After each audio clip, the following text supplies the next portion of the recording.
Hello, friends. Tonight, we travel to France, to the age of chandeliers, powdered wigs, and divine kingship. The year is somewhere around 1680, and the air itself seems perfumed with power. The court of King Louis XIV, the Sun King, gleams like no other place on earth. Versailles, his masterpiece, stretches across the French countryside, like a dream made of marble and mirrors. Gilded ceilings shimmer in candlelight, fountains sing in perfect rhythm, and thousands of nobles parade through its endless halls, wrapped in lace and velvet. From a distance, it is perfection civilization at its most magnificent. But step closer, and the illusion begins to crack. Because beneath all that golden grace, Versailles smelled terrible.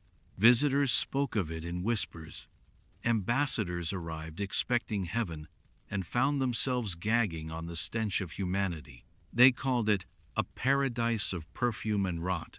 Even now, historians argue that the smell of Versailles was its own legend, a living thing that crept through corridors, lingered on silks, and wrapped itself around every powdered neck. You see, the French court of the 17th century believed in grandeur, not hygiene. To be clean was not to be washed, it was to look washed, to smell of roses and civet, even if you hadn't seen water in months. Imagine walking through the hall of mirrors, sunlight dancing across its glass, while somewhere nearby, a chamber pot is being emptied out of a window. Imagine bowing before the king radiant in his lace cuffs and red heels, while knowing that he has bathed perhaps twice in his life. Versailles was, in every sense, a palace of contradictions, the highest expression of beauty built upon the lowest standards of cleanliness. It was elegant filth, divine decay, and yet no one seemed to mind. The courtiers powdered their hair, painted their faces, and soaked their handkerchiefs in jasmine to survive the stench. Perfume was not a luxury at Versailles, it was armor. Every noble carried their own cloud of scent like a badge of refinement, though the combined result was catastrophic. By evening, the air grew so thick with musk and rot that candles struggled to burn. But still, the parties continued, because at Versailles, as long as one looked immaculate, it didn't matter how one smelled. The people of that world feared water as much as they feared poverty. Doctors warned that bathing opened the pores and invited disease. So instead, they rubbed themselves with alcohol and oils, believing that cleanliness of spirit mattered more than cleanliness of skin. And perhaps, to survive the court of Versailles, one needed a little delusion. So tonight, let's peel back the perfume. We're not talking about wars or royal feasts, not the opulence of the Sun King's reign, but the strange, smelly truths that hid beneath his golden crown. The world's most beautiful palace was, quite literally, rotting from within. If you enjoy these quiet journeys through the stranger corners of history, take a deep breath, maybe not too deep, if we're in Versailles, and settle in. Like, share, and subscribe to Soft History Story to keep wandering through time with me. And tell me, in the comments, how long you think you could last in the palace of endless perfume and no plumbing. Now, let's begin. The air is sweet, the corridors glitter, and somewhere in the shadows, something smells foul. Versailles was never meant to be ordinary. It was not a home, nor even a palace in the usual sense. It was a statement carved in marble and drenched in sunlight. A living monument to the glory of one man, Louis XIV, the Sun King. It began humbly enough, as a modest hunting lodge surrounded by forests and marshland, a retreat where the young king could escape the intrigues of Paris. But as Louis grew in ambition, so did Versailles. The small lodge swelled into a labyrinth of marble and mirrors, gilded halls, and endless corridors where courtiers glided like well-dressed ghosts. Every inch of the place was designed to impress or intimidate. To live there was to exist within the orbit of divine majesty. The king's court became a stage where power itself wore perfume and silk.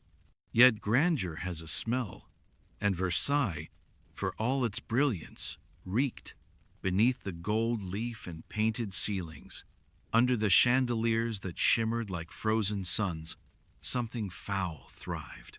It wasn't just the faint musk of bodies packed together in brocade and lace. It was the odor of rot, of filth, of a palace that glittered above the ground while decaying below.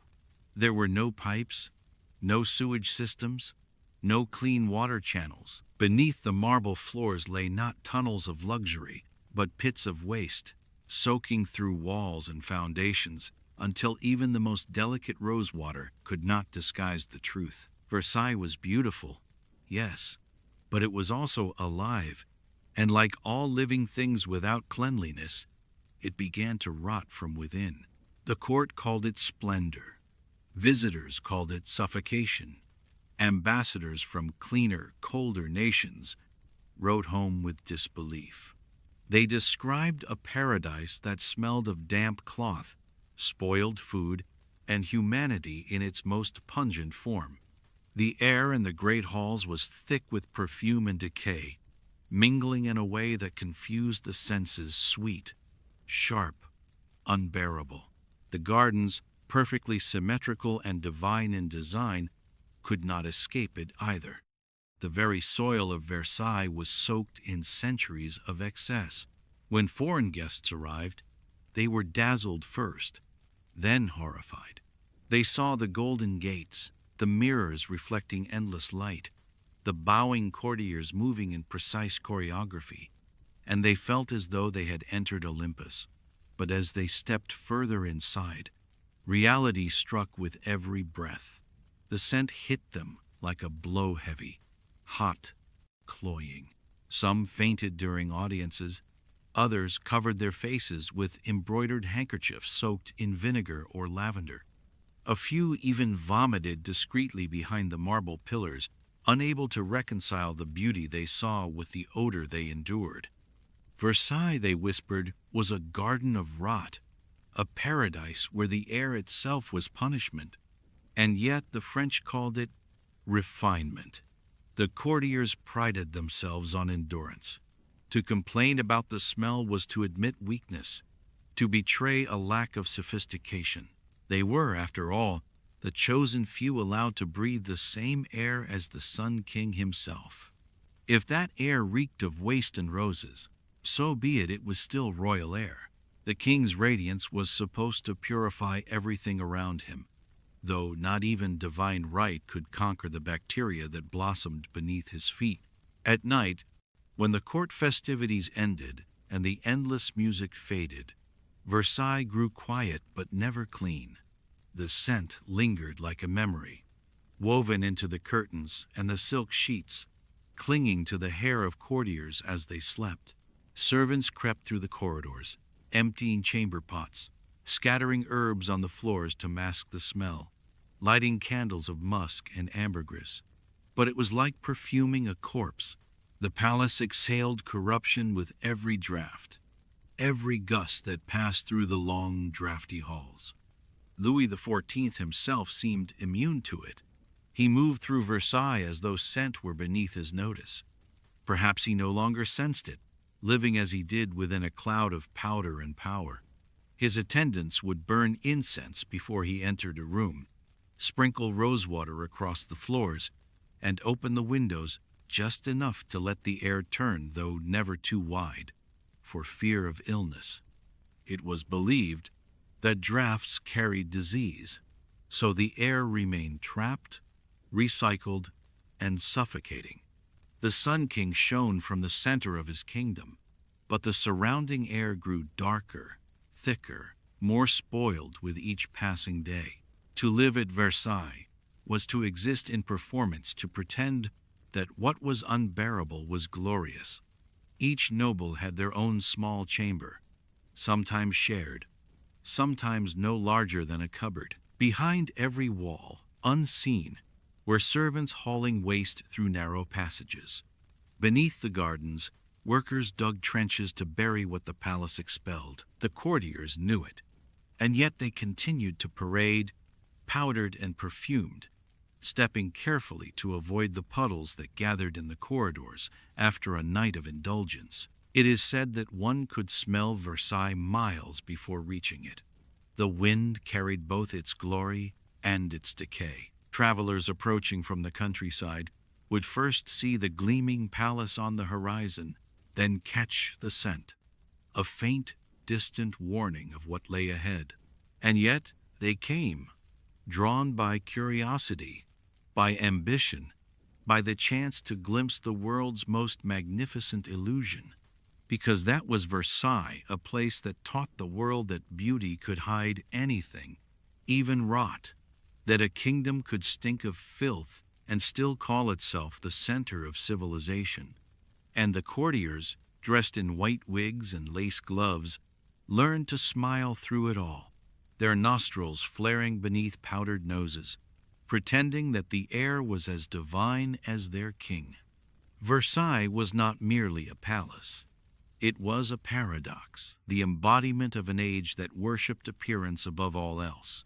Beneath its mirrors and gold leaf lay the truest reflection of humanity, dazzling, proud, and desperately trying to hide the smell. The story of Versailles cannot be told without understanding the strange, unwashed philosophy that perfumed its halls. To the 17th century mind, water was not a source of purity, but a silent threat. Physicians, scholars, and priests agreed. The human body was a fortress, and the skin its wall. To bathe too often was to weaken that wall, to open the pores, as they said, and invite disease to march right in. The logic was perfect in its fear. Water, they believed, was not a cleanser but a carrier, a messenger from the world of rot and decay. If one let it touch the skin, the body would become vulnerable to invisible poisons drifting in the air. So the French elite, those glittering creatures of powder and lace, avoided water as though it were sin.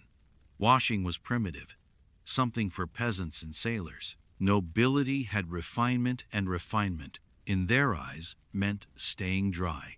The bath, once a ritual of ancient Rome, had become a symbol of corruption. Public bathhouses, long associated with vice and contagion, were blamed for spreading plague. The idea of submerging oneself in warm water was almost scandalous, even indecent. Moralists warned that nakedness bred impurity of the soul. Better, they said, to remain clothed and clean in spirit than naked and polluted by vapors. And so, at Versailles, the most elegant people in Europe learned to exist in layers. Layers of linen, of silk, of sweat. They did not wash the skin beneath, they replaced the fabric above. The changing of clothes, sometimes 5 or 6 times a day, was considered a form of purification. A fresh shirt meant a fresh body. The logic was comforting and perhaps necessary in a world where plumbing was a rumor and soap a luxury. The doctors of the time supported this illusion with solemn authority. They claimed that warm baths disturbed the balance of the humors, the mysterious fluids that governed health and temperament. To bathe, they warned, could release bad airs trapped inside the flesh, or draw miasmas from the environment into the lungs. Many swore that illness itself came not from filth, but from excessive cleanliness. It was safer, they said, to smell than to sicken. Louis XIV, ever the arbiter of fashion, followed the rule perfectly. His physicians advised that a full bath was unnecessary, even dangerous. Instead, the king was sponged with linen cloths soaked in wine or spirits, a royal ritual of sterilized avoidance. When he felt unwell, rose water replaced medicine, and perfume replaced soap. The courtiers copied him faithfully. They would rather die fragrant than live wet. Perfume thus became both shield and confession. It said, "I have not bathed, but also, I am above the need to. The palace became a living cloud of scent, each person carrying their own atmosphere: amber, lavender, musk, civet, jasmine. Yet behind those scents lay skin untouched by water for months. Even infants of noble birth were discouraged from bathing. Their delicate bodies, mothers believed, would absorb sickness through dampness. Nurses wiped them with wine or rubbed them with scented oil, wrapping them tightly to preserve warmth and virtue. Outside the court, peasants washed more than nobles did, not from choice, but necessity. Rivers and wells were their only luxury, and labor forced them into contact with water daily. Ironically, those who worked the land were cleaner than those who ruled it. But within the palace walls, water meant weakness. Even the fountains of Versailles, those magnificent cascades of engineered splendor, were not for bathing but for spectacle. They were built to be admired from a distance, just as cleanliness itself had become a performance. The irony deepened as the century progressed. The church, eager to link morality with physical behavior, sanctified dryness as a virtue. To wash was vanity. To abstain was piety. The body was a vessel of temptation, and to expose it, even to water, was to flirt with sin. Monks and nuns, like the king's courtiers, lived by this doctrine. The odor of sanctity, they said, was literal, a mark of devotion that rose from the body of the faithful. In this sense, Versailles and the monasteries shared more than either would admit. Both worship purity while living in filth. By the time physicians began recommending occasional washing, the damage was done. Generations had grown up fearing what modern minds would call hygiene. Even when baths were taken, they were symbolic affairs, brief, half-hearted immersions in tepid water, often while still partly clothed. Servants prepared perfume tubs for their masters, but the water was rarely changed between uses. One courtier's cleanliness became another's contagion. Still, they believed themselves enlightened, perfumed proof against decay. The result was a society that prized scent above substance. The art of perfumery flourished like never before. Chemists and alchemists experimented with oils, herbs, and animal essences to create concoctions that could mask any odor, even death. Gloves were soaked in musk, letters sealed with perfumed wax, furniture polished with scented balms. Versailles was not merely perfumed, it was embalmed. Yet beneath the powder and polish, the body rebelled. Skin cracked and itched beneath layers of cosmetics. The perfumes themselves, heavy with animal fats and oils, clogged pores and worsened the very miasmas they were meant to fight. But no one dared question it. If the Sun King did not bathe, who were they to doubt his glow? So the court continued to live in its fragrant delusion. They replaced the cleansing power of water with ritual, the daily wiping, the sprinkling of cologne, the endless changing of linen. Each gesture was a small prayer to appearance. Cleanliness became a kind of faith, one that asked for no understanding, only obedience. And perhaps, in a strange way, that faith suited them. Versailles was a world built on illusion mirrors pretending to be windows, sunlight reflecting from gold. Why should cleanliness be any different? The courtiers moved through their perfumed haze, believing themselves divine, while the walls absorbed the truth that beneath the scent of roses and amber, the palace itself was fermenting, one unwashed body at a time. In that golden, suffocating world, water had become a symbol of danger, and filth a mark of civilization. Versailles glittered under the sun, but beneath its perfumes lay the unmistakable scent of denial.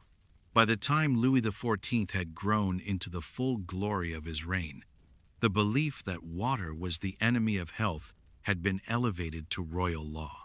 If cleanliness was next to godliness, then surely the King of France was exempt for he was already divine. And so Louis, the radiant Sun King, who demanded that the very heavens revolve around his will, lived most of his life untouched by water. The stories say he bathed only twice, once out of ceremony, once out of medical necessity. Both occasions were treated with the same reverence as a royal mass, and both were never repeated.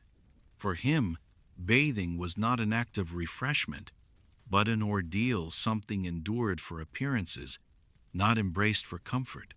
Instead, his mornings began in ritual. As the first rays of dawn filtered through the velvet curtains of his chamber, the room filled with movement attendants, barbers, physicians, valets. Every gesture had a title, every act a hierarchy. The royal waking was a public event, observed by nobles who came not to serve but to watch. They called it Le Lever du Roi, the rising of the king, and it unfolded like a theater performance.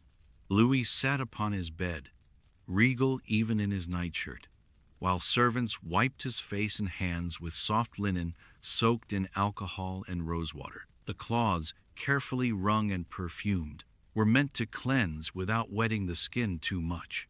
The scent filled the room sharp, sweet, intoxicating. The attendants dabbed gently, avoiding any harsh friction. To wash the king too roughly was sacrilege. To leave him unscented was unthinkable. Once his skin had been sufficiently purified, his barbers powdered his hair and arranged his wig, a towering creation of curls, perfumed and powdered anew each day. Then came the changing of garments, an entire ceremony of fabric and vanity. Louis changed clothes multiple times a day, morning attire for audiences, hunting coats for sport, elaborate silks for the evening court, and embroidered nightwear for sleep. Each change was seen as a renewal, a symbolic cleansing. The rustle of fine cloth became his ablution, the brushing of velvet his bath. By slipping into fresh linen, he believed he had refreshed his body, and perhaps in some way he had. Clean linen was the 17th century answer to soap and water, absorbing the oils and odors of the day before, being discarded and replaced. For the king, this ritual of dressing and undressing was not mere vanity, it was a system of order. His body was the axis of Versailles, and every gesture toward it reinforced his divine status. Even cleanliness became an expression of power.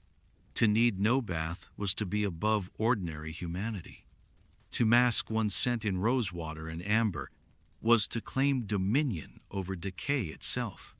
The courtiers followed his example with almost religious zeal, believing that if the Sun King's glow could be maintained without water, so too could theirs. But beneath the lace and fragrance, the truth remained pungent. Louis's personal hygiene, even by the standards of his day, was exceptionally poor. He suffered from chronic ailments, skin infections, dental rot, and abscesses that festered for months. His physicians treated him with wine compresses and herbs, never suspecting that the very avoidance of water worsened his condition. The royal mouth, it was said, stank so fiercely in later years that courtiers struggled to stand near him. Yet etiquette forbade retreat. They stood their ground, smiling through nausea, eyes watering from the perfume layered over decay. And Louis endured it all with the calm of a man convinced of his own perfection. He believed that scent, not soap, defined civility. His rooms were filled with bowls of fresh flowers, sachets of dried lavender, and vials of perfume so potent they could mask the odor of sickness. Servants burned incense daily, filling the air with smoke that shimmered in the candlelight. The king's very presence was meant to overwhelm the senses, a symphony of gold, music, and fragrance. But to those who served him closely, the illusion thinned with every breath. There was an irony to it all. Of course, the monarch who ruled the most dazzling palace in Europe, yet lived in quiet physical misery. The courtiers whispered that he scratched himself constantly beneath his silks, his skin inflamed by layers of powder and fabric. He complained of fatigue and dizziness, of headaches that the doctors blamed on vapors of the stomach. They prescribed purgatives and leeches, not realizing that the air he breathed and the clothes he wore were suffocating him slowly. Still, Louis remained steadfast in his habits. He saw no contradiction between divine order and bodily discomfort. The ritual of scent and linen, the illusion of cleanliness, gave him what water could not control. To bathe was to surrender to nature. To perfume oneself was to master it. Even the act of wiping his hands with wine instead of washing them with water carried symbolic weight. It was civilized corruption. Purity performed as art, and as the king went, so went the kingdom. Versailles became the epicenter of unwashed elegance. Nobles competed not in cleanliness but in aroma. One might smell of roses, another of ambergris or violet, a third of civet, a musky perfume made from the glands of wild cats, prized for its strength and scandal. The mingled scents formed a cloud around the court so thick it became visible in the air, glowing faintly in the sunlight that streamed through the palace windows. Louis's aversion to water became legend, though no one dared mock it openly. He was, after all, the Sun King, too bright to question, too sacred to correct, and perhaps there was something strangely fitting about it. His court was the ultimate performance, his body the central prop. If he appeared divine, what did it matter that he stank like a mortal?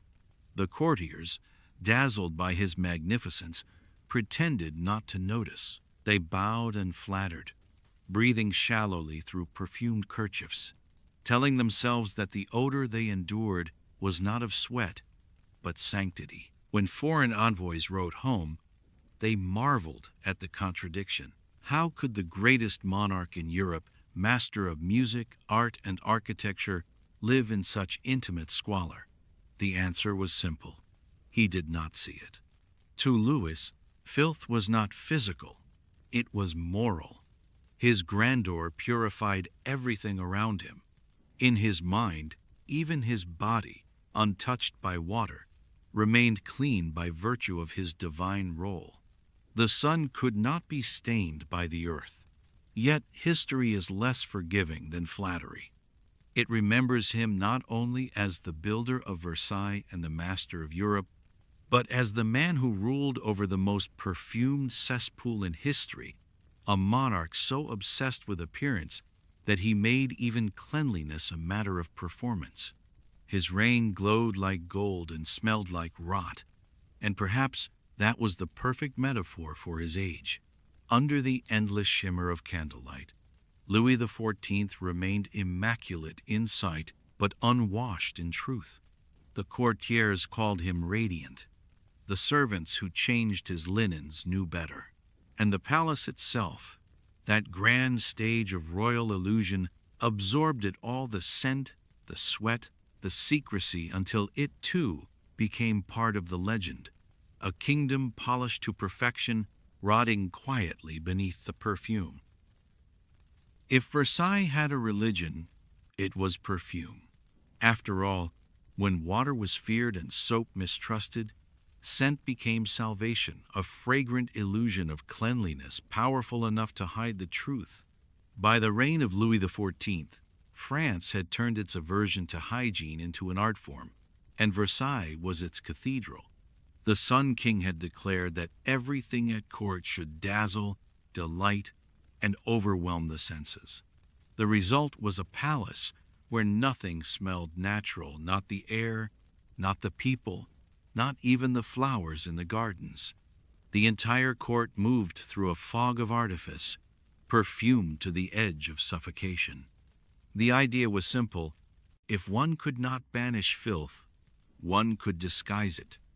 And so, every surface in Versailles, from the king's wig to the velvet drapes of the Hall of Mirrors, became a battlefield in the war against odor.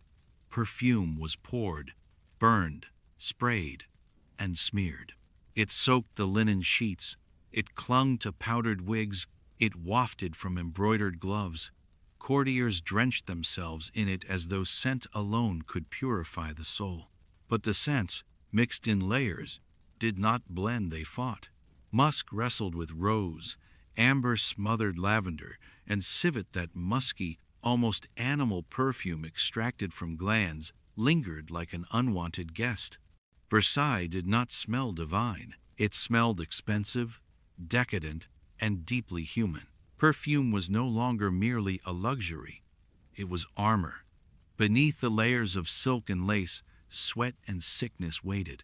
The air itself grew heavy with the effort of concealment. Courtiers dabbed scent on their skin before breakfast, on their hair before dinner, and on their gloves before bed. They carried small silver pomanders filled with aromatic herbs, lavender, mint, rosemary, cloves, pressing them to their noses when the palace air became unbearable. Candles infused with jasmine and violet flickered through the corridors, while incense burned day and night in gilded holders. The smoke danced through the light, carrying sweetness and sickness in equal measure. Louis XIV himself adored scent. His apartments were filled with bowls of dried petals, sachets of musk, and crystal bottles imported from the perfumers of Grasse. He believed that perfume reflected civilization, that to smell pleasant was to be royal. His court took that belief to heart and to absurdity. Courtiers competed to out-scent one another, an invisible rivalry measured in potency rather than taste. It was said that one could tell who had entered a room long before seeing them, simply by the perfume cloud that announced their presence. Some nobles preferred floral tones, others the earthy, sensual notes of amber or civet. The result was chaos. 1,000 different fragrances colliding in a single corridor, sweet and fetid, intoxicating and revolting. Visitors often describe Versailles as dazzling to the eye, but unbearable to the nose. One ambassador wrote that the palace smelled of heaven and of hell. Another confessed that he could not tell whether he stood in a temple or a slaughterhouse. The perfumed air mingled with the stench of unwashed bodies, spoiled food, and human waste seeping through the marble floors. Servants scrubbed constantly, scattering herbs and rose petals over the filth. But the scent of decay always found its way through. No matter how many perfumes they poured, Versailles remained what it had always been, a golden box filled with rot. Still, perfume thrived as currency. To gift a bottle of rare scent was to offer intimacy. To wear the king's favorite blend, often a concoction of orange blossom, jasmine, and amber, was a political gesture, a silent display of loyalty. Entire industries sprang up to serve this obsession. Perfumers became artists and alchemists, distilling essences from flowers, woods, and even animals. The scent of Versailles spread across Europe, inspiring imitators from London to Vienna. But no imitation could capture its strange contradiction, the attempt to mask decay with luxury. Perfume was poured not only on people but on everything they touched. Wigs were drenched in violet water before being powdered white. Gloves were steeped in perfumed oils to disguise the smell of leather. Fans carried the scent of roses when waved through the fetid air. Even letters were scented before being sealed, so that the recipient could catch a whiff of charm before reading a word. Furniture was rubbed with balms made from ambergris, a rare substance from the intestines of whales mixed with beeswax and musk.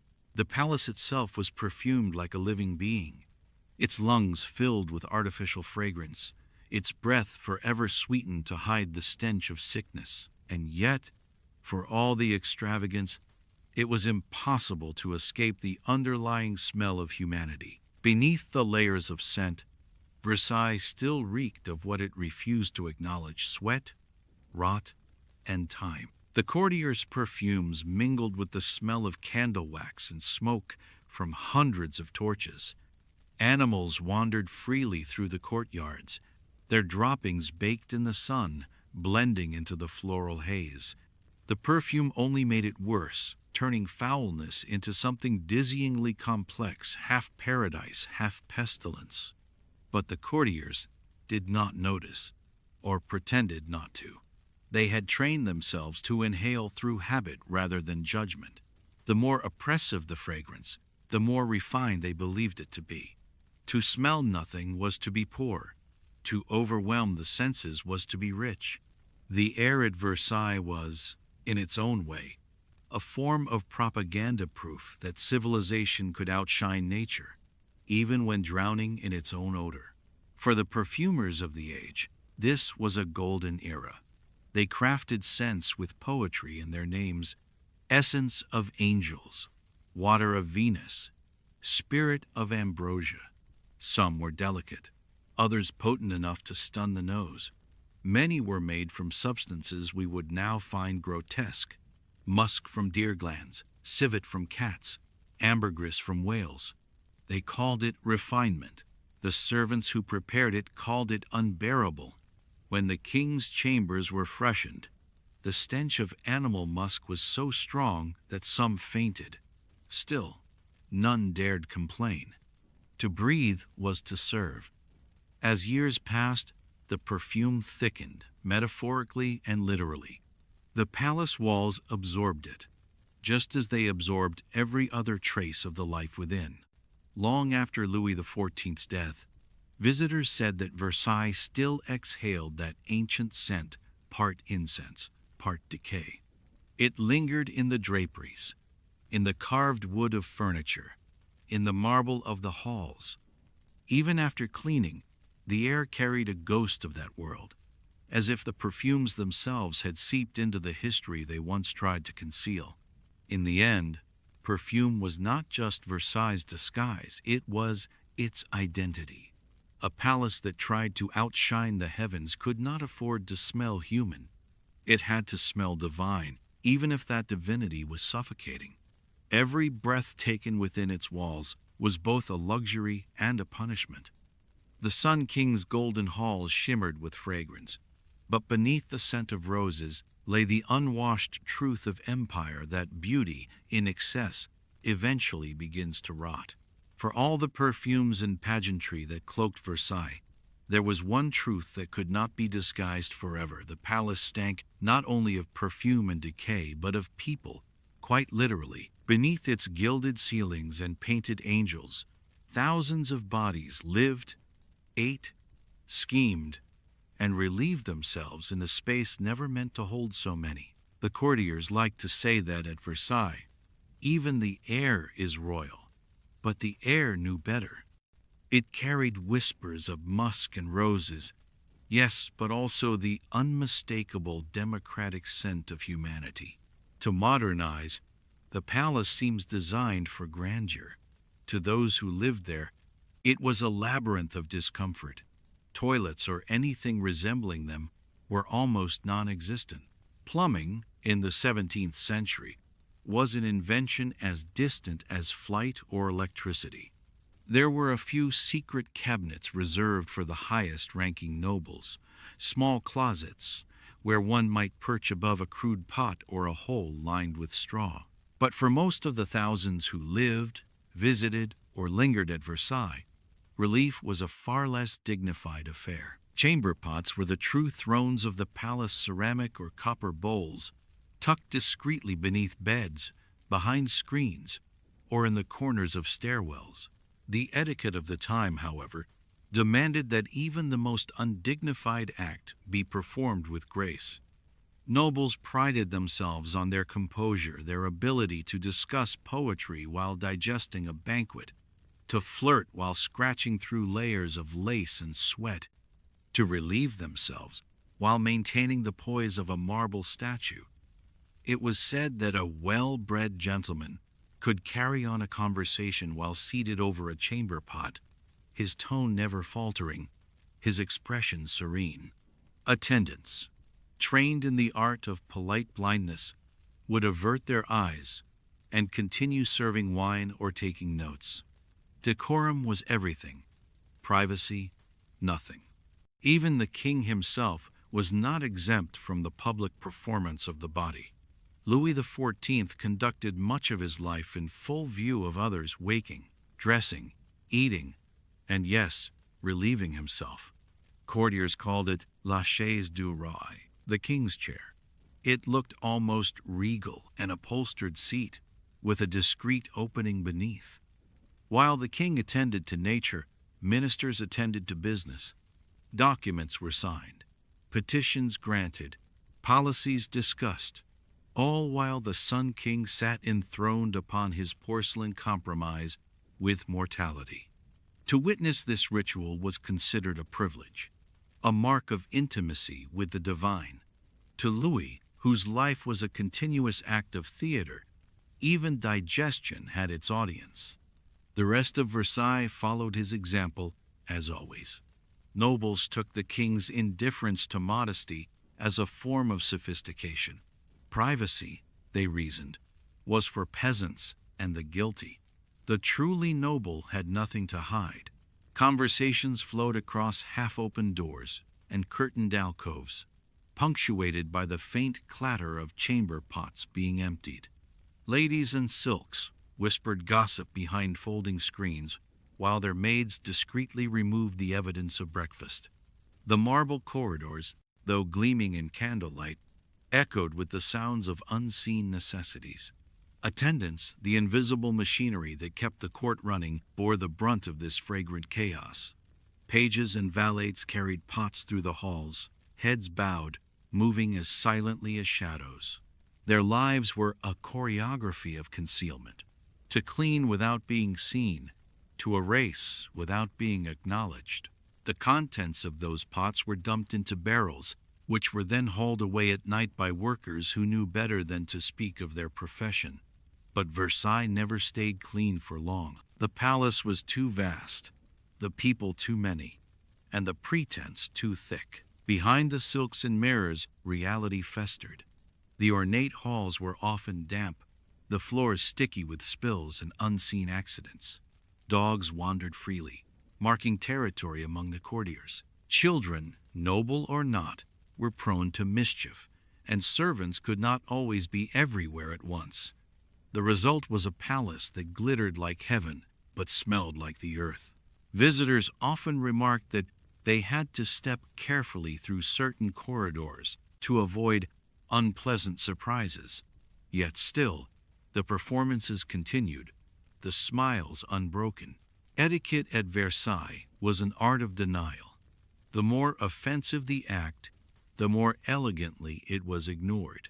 A lady might fan herself as a gentleman relieved himself behind a curtain, pretending to admire the drapery. A servant might open a window to let in the breeze, while discreetly masking the stench of a noble's digestion. They called it refinement, but it was merely discipline, the collective agreement to pretend that nothing human ever occurred in the house of the gods. And still, the irony deepened. The courtiers, obsessed with appearances, managed to make even filth fashionable. Chamber pots were crafted by artisans in porcelain and silver, engraved with family crests, painted with pastoral scenes. Some were shaped like seashells or hearts, absurd in their elegance. To possess a beautiful pot was to possess dignity. One might say that the nobles at Versailles relieved themselves more luxuriously than most people dine. But no amount of porcelain or perfume could fully disguise the truth. The air of Versailles was thick not only with scent but with hypocrisy. Those who called themselves civilized lived in conditions their servants would have found intolerable. The king who claimed divinity sat among stenches his subjects would have fled from. The palace that proclaimed order was, in truth, a monument to chaos, a place where artifice triumphed over reality and grace masked decay. Foreign visitors were often horrified. Ambassadors from cleaner, colder countries like Sweden or the Netherlands could barely contain their disgust. One noted that the air of the palace seems perfumed with corruption itself. Another wrote home that Versailles is a jewel whose setting is rot. Yet the courtiers, oblivious or willfully blind, continued to dance. They would rather choke on their own refinement than admit the need for something as crude as a toilet. And so, life at Versailles went on a daily balancing act between splendor and stench. The king, ever the center of the spectacle, decreed that appearances must prevail. It was better, he said, to offend the nose than the eye. Cleanliness could be faked with silk and scent. Plumbing could not. His courtiers nodded, powdered, perfumed, and endured. The marble walls absorbed their secrets. In time, the servants grew used to it. The smell became a language they could read. They knew which hall the Duke favored by its lingering scent of wine and musk, which lady had passed by from the trail of violet perfume mingled with something less delicate. Versailles was alive, in a way breathing, sweating, exhaling through every pore of its golden facade. It is easy, centuries later, to laugh at it, all the powdered nobles and their perfume decay, the chamber pots pass between tapestries. But to them, it was simply the way of the world. Decorum over discomfort, performance over practicality. Versailles was not built for privacy or peace. It was built for glory. And glory, like perfume, had to be reapplied constantly to mask the smell of everything beneath. Thus, the palace remained a glittering illusion sustained by ritual, denial, and the endless endurance of servants who cleaned what no one dared admit existed. Behind the curtained alcoves and under the chandeliers, Versailles revealed its truest self, not a temple of beauty, but a theater of bodies. And in that theater, everyone played their part, pretending that the air they breathed was sweet, even as it choked them. If Versailles was a masterpiece of beauty, it was also a masterpiece of denial. Beneath the glitter of chandeliers and the echo of violins, the palace suffered from a problem no perfume could conceal and no etiquette could disguise. There were simply not enough toilets. It sounds like a small issue for a grand palace, a detail lost among gold, leaf, and marble, but it was not. It was, in fact, one of Versailles' most persistent and putrid scandals. Thousands of courtiers, servants, guards, and visitors lived, worked, and schemed within its walls. Yet there were only a handful of functional latrines, and those few that existed were poorly designed, rarely cleaned, and often broken. The irony was exquisite. Louis XIV, who prided himself on ruling the most advanced, enlightened, and orderly court in Europe, could not control his palace's most basic need. The very symbol of civilization, the Sun King's court, was built upon layers of filth. The architects had designed for spectacle, not sanitation. They had imagined fountains of marble, not drains of stone. They had envisioned endless corridors for gossip and intrigue, not for sewage. The palace was, in every way, a monument to appearances over practicality. To walk through Versailles in its prime was to experience beauty and odor in equal measure. The grand halls gleamed under candlelight, yet the air grew heavy, thick with the scent of too many bodies and too little cleanliness. The few latrines that existed were tucked away behind screens or hidden in corners, poorly ventilated and rarely maintained. They overflowed constantly, their contents seeping through wooden floors and stone walls, staining plaster and silk. Servants, tasked with cleaning what could not be cleansed, grew accustomed to carrying buckets of lye and vinegar through the halls in vain attempts to neutralize the stench. But the odor was patient.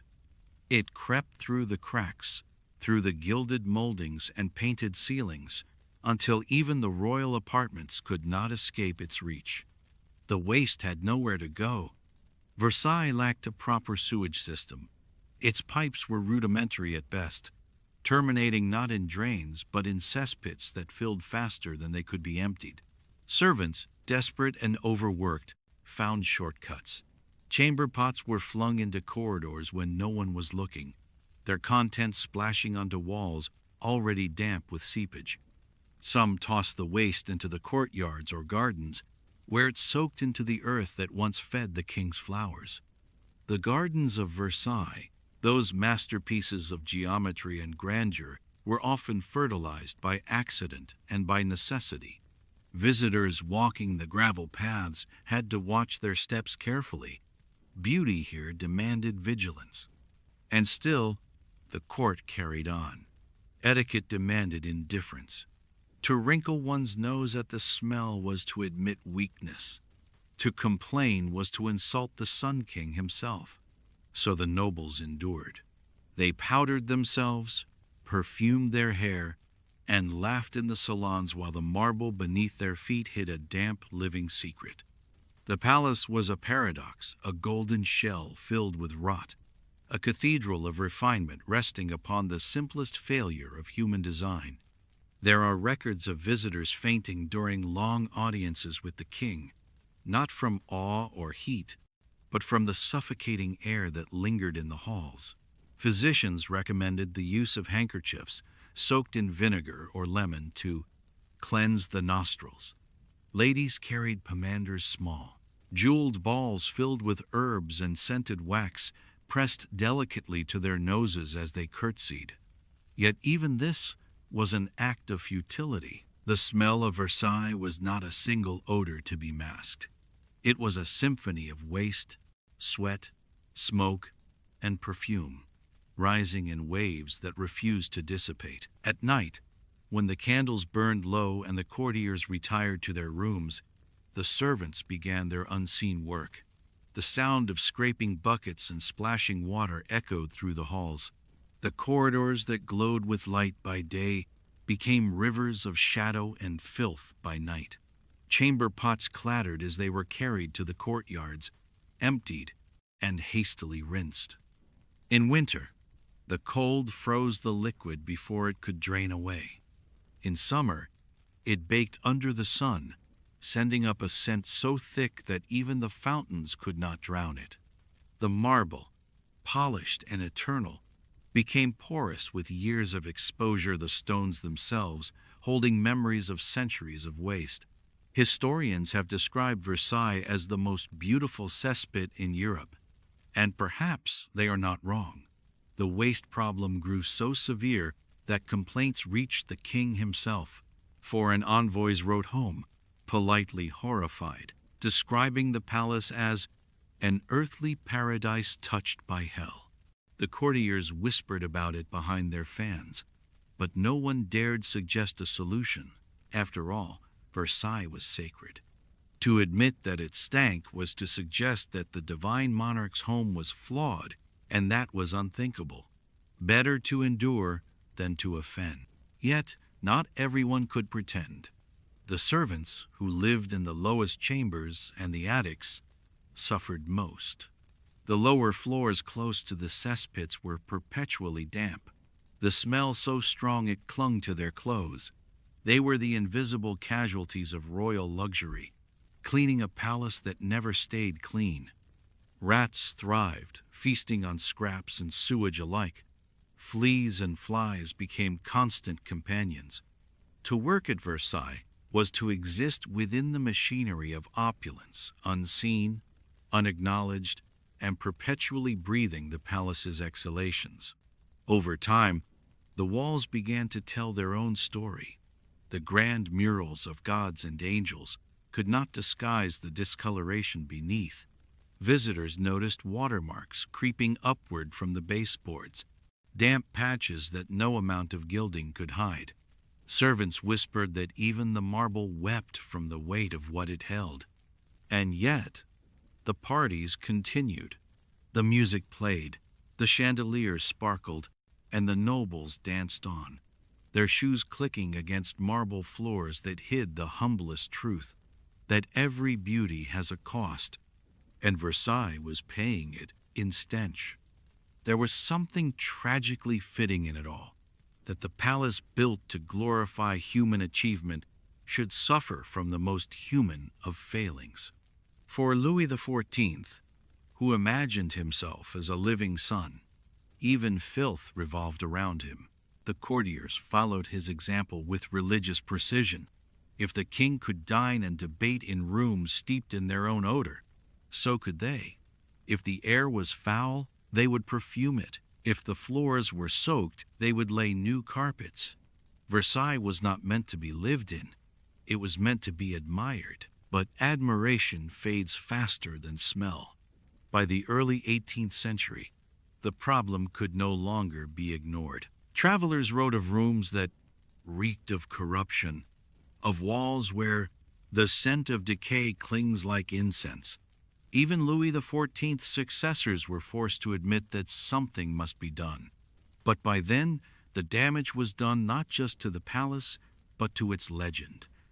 The name Versailles, once synonymous with splendor, became a whisper of irony among those who knew its truth.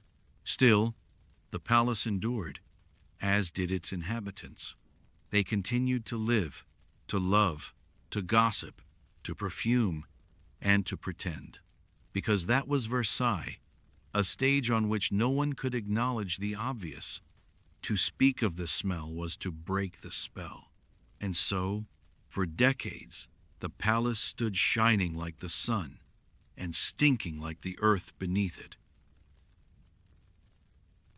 By the time Versailles had become the golden heart of France, the palace had already surrendered to one of its most persistent and humiliating problems: what to do with all the waste that had nowhere to go. The scandal of too few toilets had created a quiet crisis, and as days passed, the solution became as crude as the problem itself. When the chamber pots filled, and they always did, servants, courtiers, and even nobles resorted to the simplest method known to humanity. They threw it out the window. There was no proper drainage, no system of pipes, no network to whisk the filth away from marble corridors and velvet rooms. The grand architects of Versailles had thought of symmetry, of light, of the path of the sun across the hall of mirrors, but not of what happened when nature called. Thus, the palace that represented the height of human refinement became, quite literally, a place where one had to watch the skies before taking a walk. Every morning began the same way. As the first bells of the chapel rang, servants hurried through the endless halls carrying sloshing chamber pots, their faces set in weary resignation. They were underpaid, overworked, and surrounded by the unending proof that luxury and hygiene were rarely friends. Some were careful, emptying the pots discreetly in the courtyards, where the liquid could soak into the ground. Others, desperate or lazy, chose the quickest way. They opened a window, leaned out, and dumped it into the air. It fell in slow, shining arcs, sometimes landing harmlessly on the gravel, sometimes not. To avoid disaster, custom demanded a warning. Before tossing a pot's contents, the servant would cry out a single phrase: "Garde à l'eau," literally, "watch out for the water." It was the only defense pedestrians had. The cry would echo across the courtyards like a strange form of liturgy, half warning, half resignation.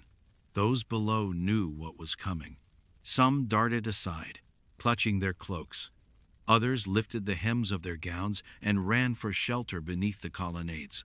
A few, unlucky or slow, learned firsthand why Versailles was best admired from afar. The phrase "garde à l'eau" became a dark kind of joke at court, a symbol of Versailles' absurd elegance, a palace where filth fell from the heavens like divine punishment. Visitors wrote of it with disbelief, though the locals treated it as a fact of life. One English diplomat complained that one cannot walk 10 paces without the risk of baptism by filth. The irony, he noted, was that the very same courtiers who sprinkle themselves with perfume at dawn will throw their leavings upon you by noon. And he was not wrong. The aristocracy's addiction to cleanliness by perfume and denial by habit meant that the cycle never ended. The windows that framed the most beautiful views in Europe were also sluices of waste. The courtyards, once the pride of Louis XIV's architects, bore the marks of this daily ritual. In summer, the heat intensified everything. The sun turned the waste to vapor, filling the air with a sickly sweetness that no incense could conquer. Flies gathered in black clouds, and dogs rolled in what was left behind. Servants sprinkled herbs and ashes over the puddles in a futile attempt to disguise the smell. They called it Versailles snow, a cynical joke whispered among the lower ranks. At night, when the candles burned low, the courtyards glistened with a damp sheen, reflecting the stars in pools no poet dared describe. Even the royal family could not escape the consequences of this system. It is said, and the rumor has survived centuries, that Marie Antoinette herself once fell victim to Versailles' airborne hazards. During an evening stroll, she was struck by the contents of an emptied pot hurled from an upper window. The story spread like wildfire, retold with cruel delight by those who despised her. Whether true or not, it captured the essence of the palace perfectly, that even a queen wrapped in silk and power could not escape the gravity of human waste. And yet, within the court itself, such accidents were rarely discussed. To acknowledge them was to admit imperfection, and Versailles was built on the illusion of perfection.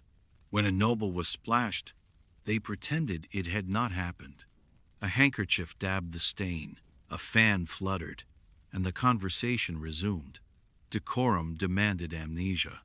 It was easier to endure humiliation than to risk embarrassment by complaining. For a court trained in denial, even filth became part of the choreography. The servants, of course, bore the true burden. They were the ones who cleaned the courtyards, scrubbed the steps, and faced the wrath of any noble whose shoes found themselves soiled. But they were also pragmatists. To them, the waste was simply another element of life at Versailles, as common as candle wax, as constant as gossip. They joked among themselves that the king's glory flows in every gutter, and perhaps in a way, it did. The architects tried in vain to contain the problem. Drains were dug and filled again, cesspits built and abandoned, but nothing could keep pace with the sheer volume of humanity within those walls. Versailles was alive, breathing, sweating, excreting, and it refused to be tamed. The waste seeped into its very foundations. Beneath the marble courtyards lay hidden layers of rot, absorbed over decades, preserved like fossils of human folly. Foreign visitors often returned home astonished. They had expected to witness paradise on earth, the perfection of French civilization. Instead, they found a paradox: the most dazzling palace in the world coexisting with the most primitive habits. Yet, this contrast was precisely what defined Versailles. It was a world obsessed with appearances, where beauty existed only because ugliness was ignored. The court's solution to filth was not removal, but distraction. Drown it in roses, mask it in music, and pretend the cry of "Garde à l'eau" was part of the melody. The phrase became a ghostly refrain of daily life, shouted from balconies, whispered in warning, echoing through the grand gardens that smelled less of flowers and more of endurance. Children of courtiers learned to dodge instinctively, treating it as a game. Poets made grim puns about the reign of Versailles. Even priests, who preached about cleanliness as a virtue, stepped carefully through the courtyards after Mass. The palace was magnificent, yes, but it was also treacherous. There was, perhaps, something darkly poetic in the image of it all. The golden palace, the painted ceilings depicting heaven, and below them, a steady drizzle of earthly truth. Versailles was a world that sought to elevate humanity to the divine, only to be dragged down, again and again, by its own most basic realities. And through it all, life went on. The music played, the gowns shimmered, the perfumes thickened. The courtiers continued to glide across the marble floors, their every gesture rehearsed to perfection. But outside the mirrored halls, just beyond the gilded windows, the earth told a different story of waste, of excess, of a beauty that refused to acknowledge what it cost to maintain. Versailles glittered on, oblivious, perfumed and perfect in its own imagination. Yet every evening, when the air grew still and the last light faded, one could almost hear the faint echo of a cry drifting from the upper floors, "Garde-lo," followed by the soft, inevitable splash of reality returning to earth. By the middle of Louis XIV's reign, Versailles had become more than a palace. It was an ecosystem of scent, a kingdom ruled not by the Sun King, but by the air itself. The stench was everywhere, seeping into silk, lace, and lungs. Every corridor, every salon, every mirrored hall carried its own perfume of decay. It was a smell that no one could escape, and yet no one dared to name. It hung in the air like a ghost, invisible, intimate, and absolute. The smell was born from the union of many sins, too many bodies, too little water, and an unholy alliance between perfume and putrefaction. It clung to everything, to tapestries that had soaked up decades of sweat, to rugs thick with crumbs and wine, to the velvet chairs where courtiers sat gossiping for hours while rats scurried beneath their feet. It lived in the fireplaces, in the cracks of marble floors, in the folds of gowns and wigs that never knew the mercy of soap. Versailles was built to impress the eyes, not the nose. By day, the palace sparkled. The chandeliers dripped with crystal, the mirrors captured the sun, and the courtiers glided through the halls like moving jewels. But behind the shimmer lay rot. Beneath every step of brocaded slippers, the air grew heavier, flavored with the sour blend of spoiled meat, candle grease, and chamber pot refuse. Servants emptied waste from the upper floors so often that the courtyards below turned into shallow lagoons of filth. When the wind shifted, it carried the smell straight through the open windows of the royal apartments. The kitchens contributed their own symphony to the olfactory chaos. Food for thousands was prepared, daily feasts of roasted fowl, dripping sauces, and pastries glazed with sugar and cream. The scent might have been divine for a moment, but Versailles was not a place that cleaned quickly. The scraps, the bones, the grease, all of it was left to sit in corners or beneath stairs, where it festered. The royal dogs fought over leftovers, dragging carcasses through the galleries, their muddy paws smearing evidence across the floor. Dead animals were found often enough that their presence no longer surprised anyone. To live at Versailles was to live inside a perfumed slaughterhouse disguised as paradise. Foreign visitors noticed first, because their noses had not yet surrendered. Ambassadors from England, Holland, and Austria wrote home in alarm. The Swedish envoy described Versailles as a wonder to the eyes and a wound to the senses. Another, less diplomatic, said it smelled as if the stables had been invited to dinner and forgotten to leave. A Venetian noble complained that his powdered wig retained the scent of the king's magnificence and his latrines for days after returning home. But the courtiers themselves, those shimmering creatures of etiquette and ego, seemed immune. They did not comment, did not flinch.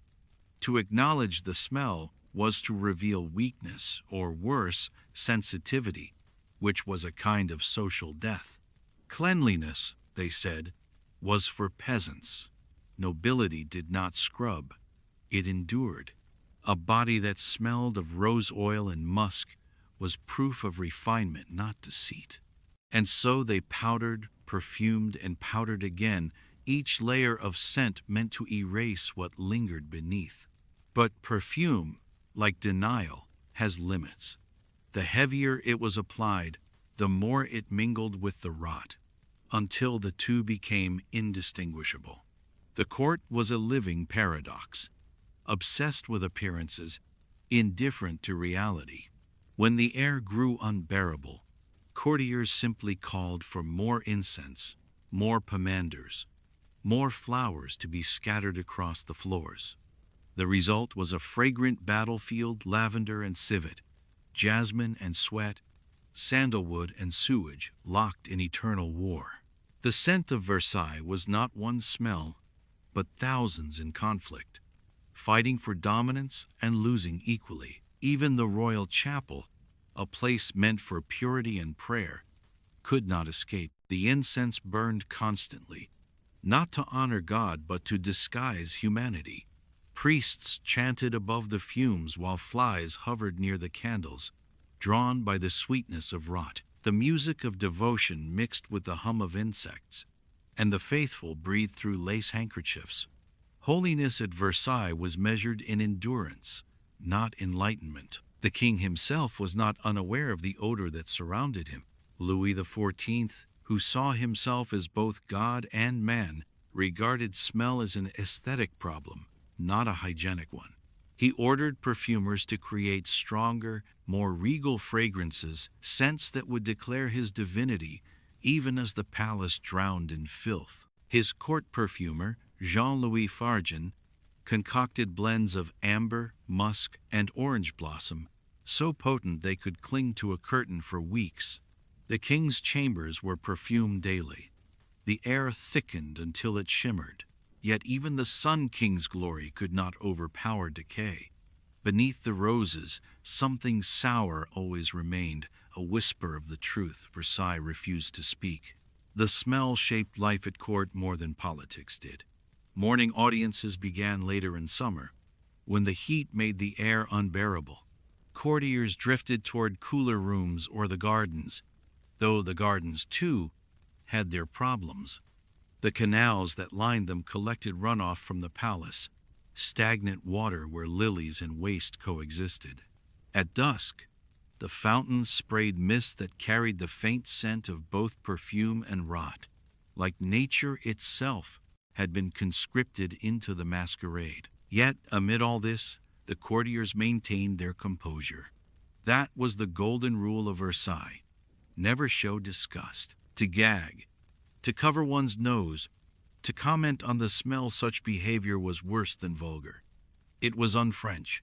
Grace was measured by one's ability to ignore discomfort entirely.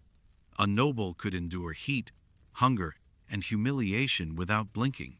Surely, a little stench was nothing.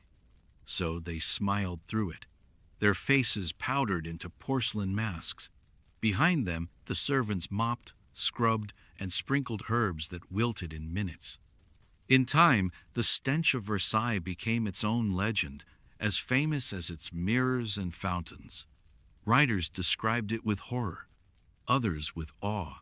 Some said the smell was proof of abundance, that where there is filth, there is life. Others, less charitable, saw it as the physical embodiment of the French court, beautiful, powerful, and rotting from within. The irony is almost poetic. Versailles, the palace that sought to embody civilization itself, smelled of everything civilization pretended to rise above. It was a monument to control built atop chaos, a golden cage for humanity at its most raw. Perfume could gild it, manners could disguise it, but the truth always rose again in the air, in the walls, in the breath of every soul within. And yet, the courtiers carried on as if the air were sweet. They danced in the salons, flirted beneath chandeliers, and debated philosophy, while the stench pressed at their throats.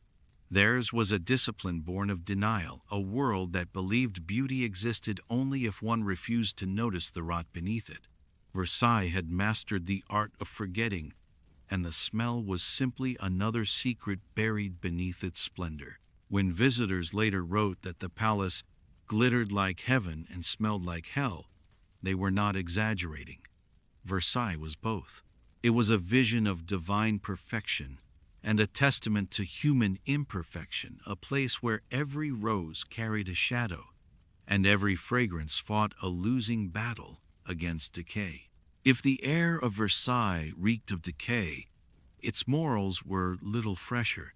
The scent of perfume and rot mingled with something more subtle, the fragrance of temptation. Beneath the glitter of divine order, behind the rigid etiquette of the royal court, love and lust were waging their own quiet wars.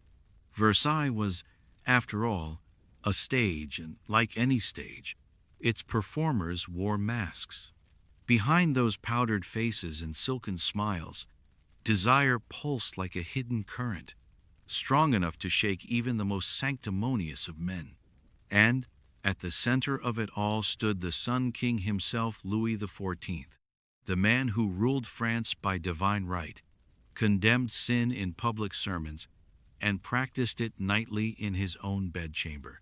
Louis believed himself to be chosen by God, but he also believed himself irresistible to women. The two convictions existed in perfect harmony within him, never once seen as contradictory. In the chapel, he knelt in piety, murmuring prayers beneath the painted ceiling. In the evening, he rose to embrace whichever mistress currently occupied his favor. To his courtiers, this was not hypocrisy but majesty, for when the king sinned, the sin itself became sanctified. Whatever the monarch did was, by definition, divine. Versailles, therefore, became a palace where virtue was spoken of more than it was practiced, and where every sermon about chastity ended in a ball, a whisper, or a clandestine kiss. The king's mistresses were almost as famous as his battles. There was Louise de la Vallière, his shy, early love who wept for her guilt even as she bore him children. There was Madame de Montespan, whose wit was as sharp as her ambition, and whose scent of amber and clove filled the royal apartments long after she had gone. And later, there was Madame de Maintenon, the pious widow who soothed the king's aging conscience and convinced him that lust, like youth, should eventually be retired. But before repentance came indulgence, and Versailles in its golden age was a carnival of seduction disguised as ceremony. Every corner of the court held its own scandal. Love letters circulated like currency, hidden in gloves or folded into fans. Eyes met across ballrooms, glances lingered in mirrored walls. The dance was both literal and figurative, a game of restraint and revelation. Even the gardens, those endless mazes of hedges and fountains, were accomplices. They offered shadows and alcoves for meetings that were never meant to be witnessed. Poets wrote verses to mask the gossip. Musicians composed symphonies that seemed to echo the rhythm of secret hearts. The forest surrounding Versailles, meanwhile, became infamous, a kingdom of its own, ruled not by the king's laws but by desire. By day, the woods were hunting grounds. By night, they transformed into places of trysts and whispered confessions. Torches flickered through the trees as carriages slipped down hidden paths. It was said that even the deer learned not to startle at the sound of human laughter after dusk. Servants told stories of cloaked figures vanishing into the shadows, of lace and perfume lingering in the cold morning air. Everyone knew. No one spoke. The silence of the forest was a perfect mirror of the silence within the palace walls. The contradiction was not just tolerated, it was institutionalized. The king publicly condemned immorality, demanded modesty from his courtiers, and forbade scandal that did not involve himself. Moral decrees issued from his lips while his mistresses attended mass a few pews away. When the church frowned, Louis simply smiled. He saw no sin in pleasure, only in disorder. As long as the court played its roles and the hierarchy remained intact, desire could roam free beneath the surface. The priests might mutter about damnation, but even they knew that Versailles was too powerful, too perfumed, to be shamed. For the courtiers, imitation was survival. The king's behavior set the rhythm of the realm. If he adored, they adored. If he sinned, they sinned elegantly, of course. The palace became a theater of flirtation, where every gesture carried meaning. A dropped glove, a prolonged bow, the brush of a hand against silk, each was a line in a play that everyone knew by heart. Affairs flourished not in secrecy, but in plain sight, veiled only by manners. Husbands looked the other way. Wives learned diplomacy of the flesh. Fidelity was whispered about, not practiced. And through it all, the same rule applied. Composure must never falter. For a court that worshipped appearances, emotion was indecent. Love was permitted only if it looked beautiful. Tears, passion, jealousy, these belonged to the lower classes, to the unrefined. The nobility expressed desire with restraint, longing through laughter. A woman could destroy her reputation with one public display of feeling, yet be adored for a lifetime of quiet manipulation. The art of seduction was not about surrender, but about control, about making sin look like virtue, and virtue like fashion. Even religion could not resist contamination. Confessionals filled with noble whispers that sounded more like poetry than penitence. Priests were expected to forgive, not to question, for who would dare rebuke a duchess or the king himself? The very walls of the chapel absorbed centuries of contradiction, the scent of incense mingling with musk, the flicker of candles hiding more than they revealed. Faith at Versailles was not about salvation, it was performance, another costume in a world that could not bear to see itself unmasked. And yet, amid the hypocrisy, there was something undeniably human about it all. The courtiers were not villains. They were simply reflections of their age creatures, trapped in a gilded cage, seeking warmth in a world obsessed with cold perfection. The king's lovers, painted as sinners by history, were often the only women at Versailles with any real power. They understood that affection, when weaponized, could achieve more than politics ever could. Behind every royal decree was a whispered influence, a hand brushing another beneath the table, a promise exchanged in candlelight. Versailles, for all its moral pretense, was built upon the most basic of human contradictions, the need to appear divine while being irredeemably human. The palace's grand mirrors reflected not purity, but vanity, not virtue, but desire polished to a shine. Every glittering chandelier illuminated what it was meant to conceal. The king's court was both temple and tavern, where worship and indulgence danced side by side. By the time night fell and the candles burned low, the halls of Versailles belonged to shadows. The laughter softened, the perfume thickened, and the masks, both literal and figurative, slipped a little. Somewhere behind those golden doors, another secret was being born, another promise whispered. The air was heavy with it, that quiet, sweet rot of power and passion, the perfume of hypocrisy that no incense could absolve. And as dawn crept back through the curtains, the palace awoke once more to the ritual of denial. The courtiers dressed, powdered, and prayed. The king emerged to bless his people with his radiance. The night's transgressions were erased by daylight, as if they had never happened. But Versailles remembered. The walls, perfumed and painted, carried the echoes of sighs and laughter, the fragrance of sin turned sacred by repetition. It was the scent of an empire that had learned to live without innocence, a kingdom where love was politics, purity was theater, and morality, like perfume, was just another mask. Beneath the powdered smiles of Versailles lay a truth far less elegant, a truth that could not be masked by silk or perfume. Behind every dazzling grin at the royal court was a mouth in ruin. For all their diamonds and lace, the courtiers of Louis XIV carried within them a quiet epidemic.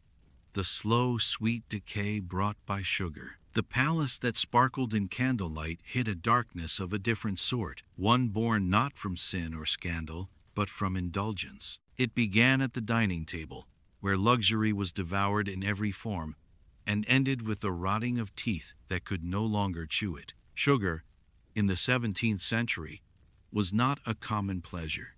It was wealth, power, and prestige crystallized into sweetness. Imported from distant colonies, harvested by enslaved labor, refined into pale gold, it arrived at Versailles like divine manna, proof that France's Sun King ruled not only men but nature itself. To eat sugar was to taste empire, and Versailles ate with abandon. Cakes, pastries, jams, candies, and sugared wines filled every banquet, each one a declaration of status. The whiter the sugar, the higher the rank.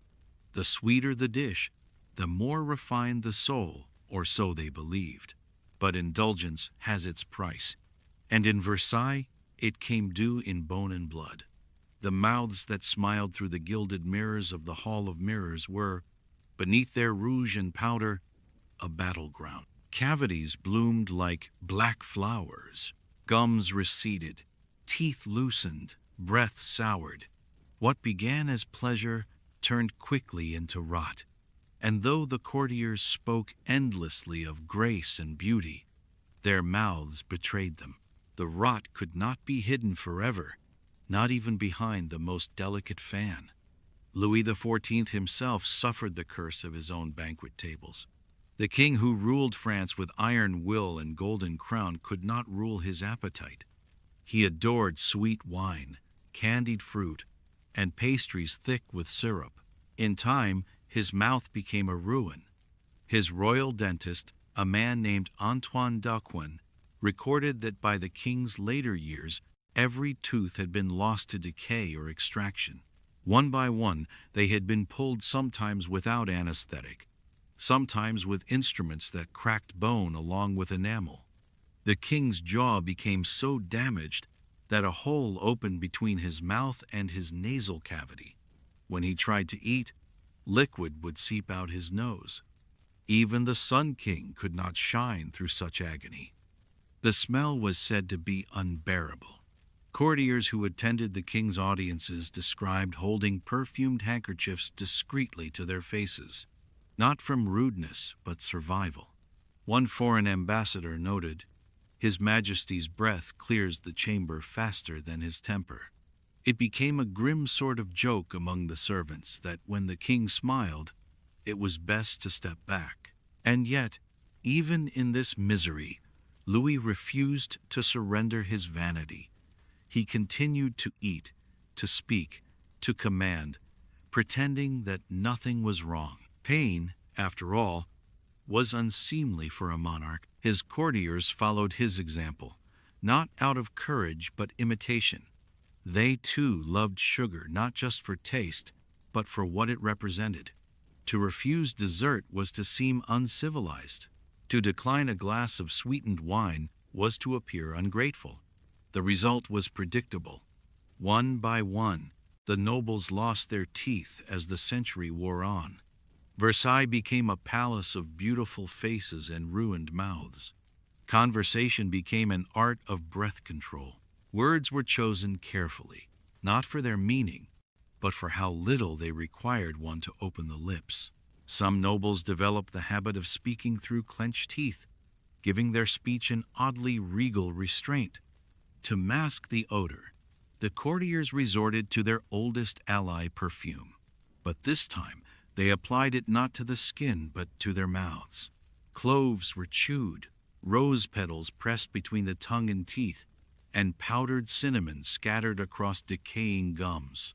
Others preferred to rinse with vinegar or spirits, believing the sting a sign of cleanliness.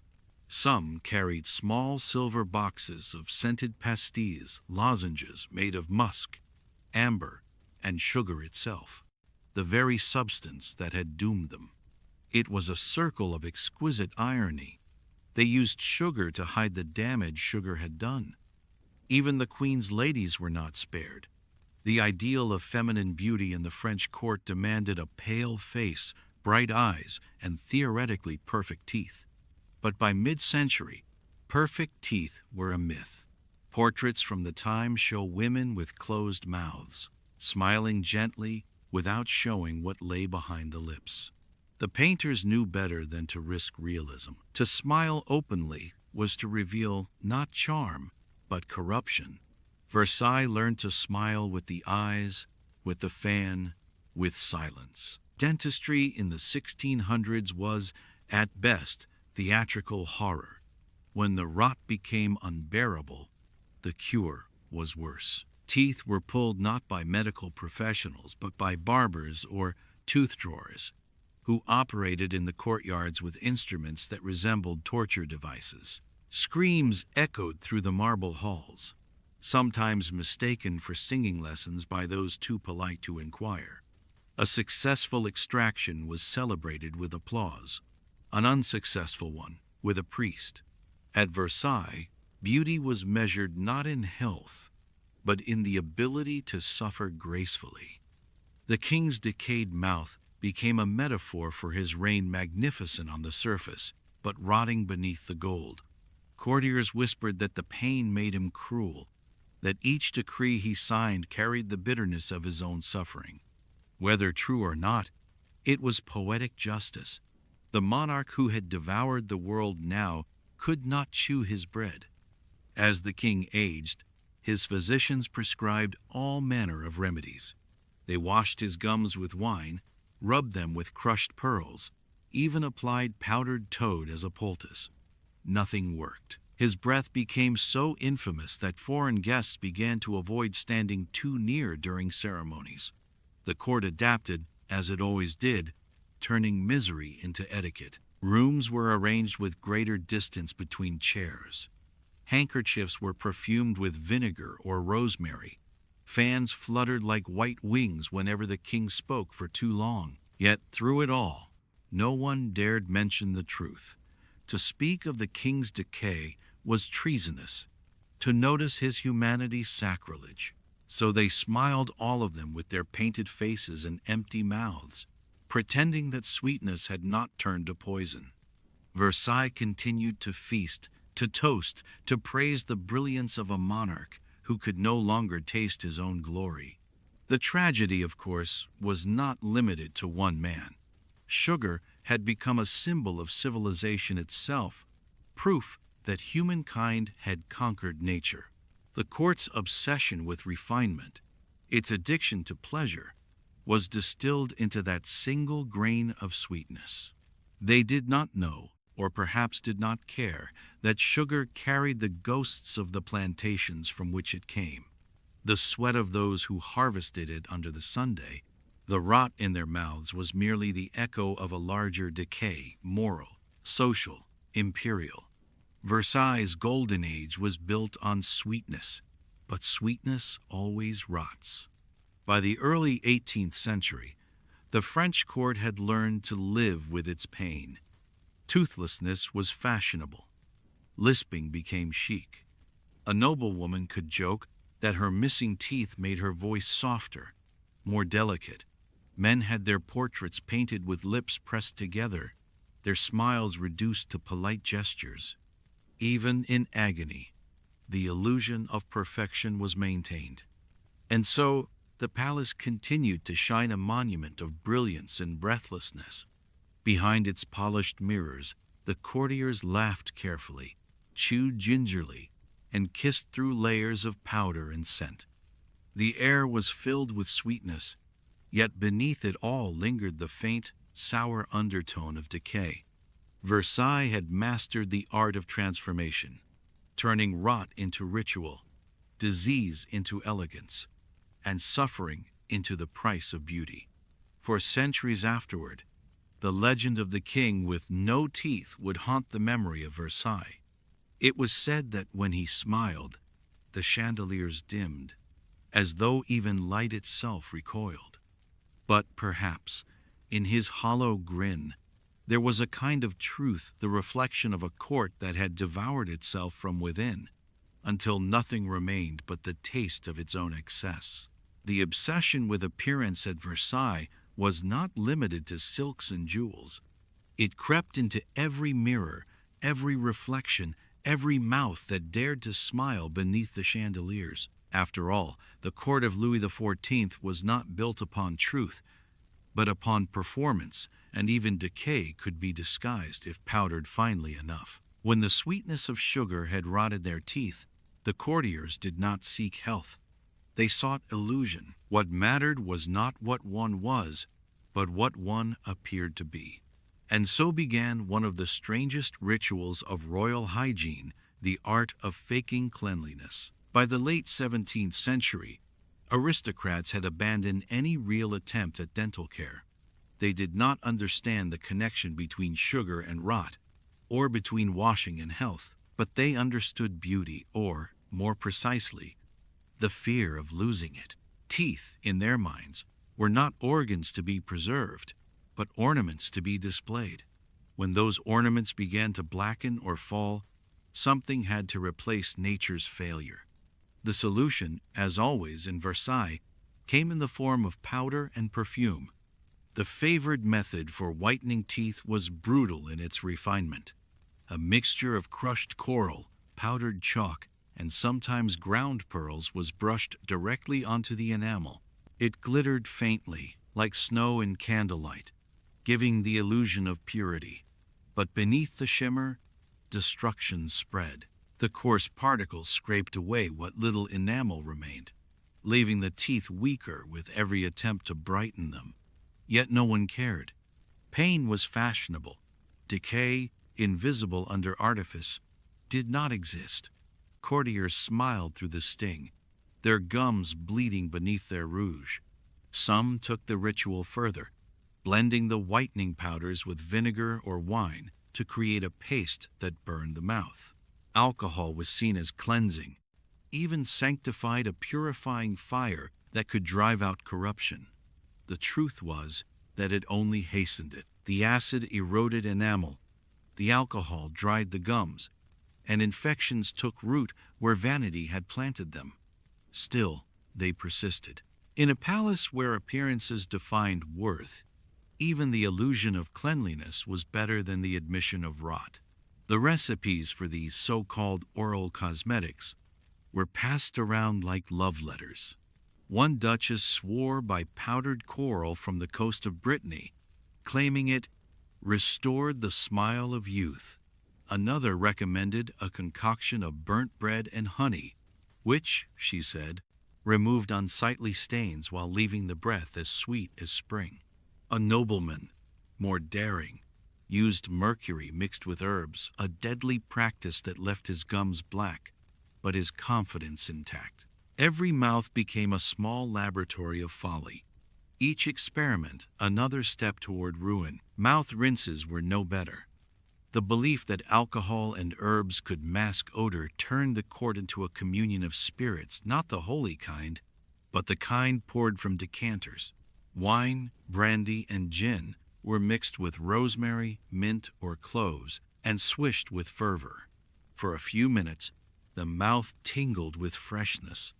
Afterward, the gums throbbed and the breath soured worse than before.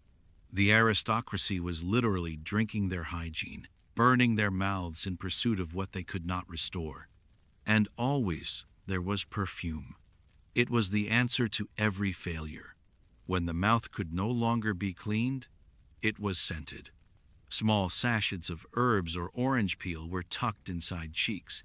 Silk ribbons dipped in rosewater were tied behind ears. Courtiers learned to speak softly, not only to appear refined, but to keep from exhaling too much truth. The air around them carried the faint perfume of desperation, lavender and decay, civet and clove, a fragrance that tried to convince the world that beauty had not yet died. At Versailles, cleanliness was not a moral virtue, nor a physical one. It was a costume. The nobility's understanding of hygiene was built on superstition and symbolism. To be clean was to appear untouched by labor or poverty. Dirt belonged to the peasants. Suffering belonged to the poor. Nobility, therefore, pretended that the body did not decay at all. The powdered face, the perfumed skin, the whitened teeth, all of it was a denial of mortality. To wash was to admit humanity. To paint over rot was to claim divinity. Even the physicians of the court, trapped within the same gilded delusion, encouraged these illusions. They prescribed mouth rinses of alcohol, recommended powders laced with alum, and insisted that bathing or true cleaning weakened the spirit. "It is better," one physician declared, "to smell of musk than to invite the chill of death through the pores." He might as well have spoken for the entire court. At Versailles, prevention was vulgar. Elegance required danger. And so the rituals continued, performed daily, like sacred rites. In the morning, ladies brushed their teeth with coral dust while servants polished mirrors that reflected only lies. The men gargled with brandy, then dabbed their lips with rosewater, ensuring that every word they spoke reeked of refinement. At meals, they smiled with brittle courage, their gums bleeding behind their grins. The sweetness of wine mixed with the metallic tang of blood, and yet they toasted to health and beauty as if both still existed. The irony was almost tragic. The more they tried to appear pure, the more corrupted they became. Teeth fell, jaws ached, and infections spread through the bloodstream, sometimes fatally. But no one dared connect cause and effect. In their world, death was an aesthetic problem, not a medical one. To die beautifully, without complaint, was better than to live truthfully and appear common. Versailles, for all its learning and luxury, remained a temple to ignorance, a place where illusion was not only believed, but worshipped. Portraits from the time revealed the quiet deceit. Painters flattered their subjects with perfect, closed smiles, lips gently pressed, cheeks powdered to hide hollowness. The court's beauty existed only in oil and pigment. The real Versailles, if one had dared to look too closely, would have revealed a gallery of suffering faces, their beauty eaten away by the very sweetness they adored. Yet no one looked. The glitter of chandeliers blinded them to their own decay. What made it worse was the collective pretense that nothing was wrong. Everyone knew, of course. They saw the bleeding gums, smelled the sour breath, watched as friends covered their mouths to laugh. But to mention it was to break the spell. Versailles lived on silence as much as on gold. To speak of decay was to remind others of mortality. And mortality had no place in the house of the Sun King. In this theater of denial, cleanliness became a form of acting. To hold a scented handkerchief, to brush with coral, to sip from silver, these were gestures of faith in the power of appearance. The aristocracy did not clean their bodies. They curated them. Theirs was a religion of surface, a belief that beauty, if maintained with enough precision, could defy nature itself. And for a time, perhaps it did. For as long as the candles burned and the mirrors shone, the illusion held. But illusions, like enamel, eventually crack. Beneath the powders and perfumes, beneath the smiling portraits and sweetened breath, the truth waited patient and inevitable.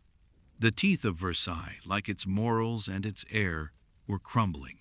The court's obsession with perfection had devoured itself from within, leaving behind only the memory of a beauty that had never truly been clean. And still, every morning, the ritual began again.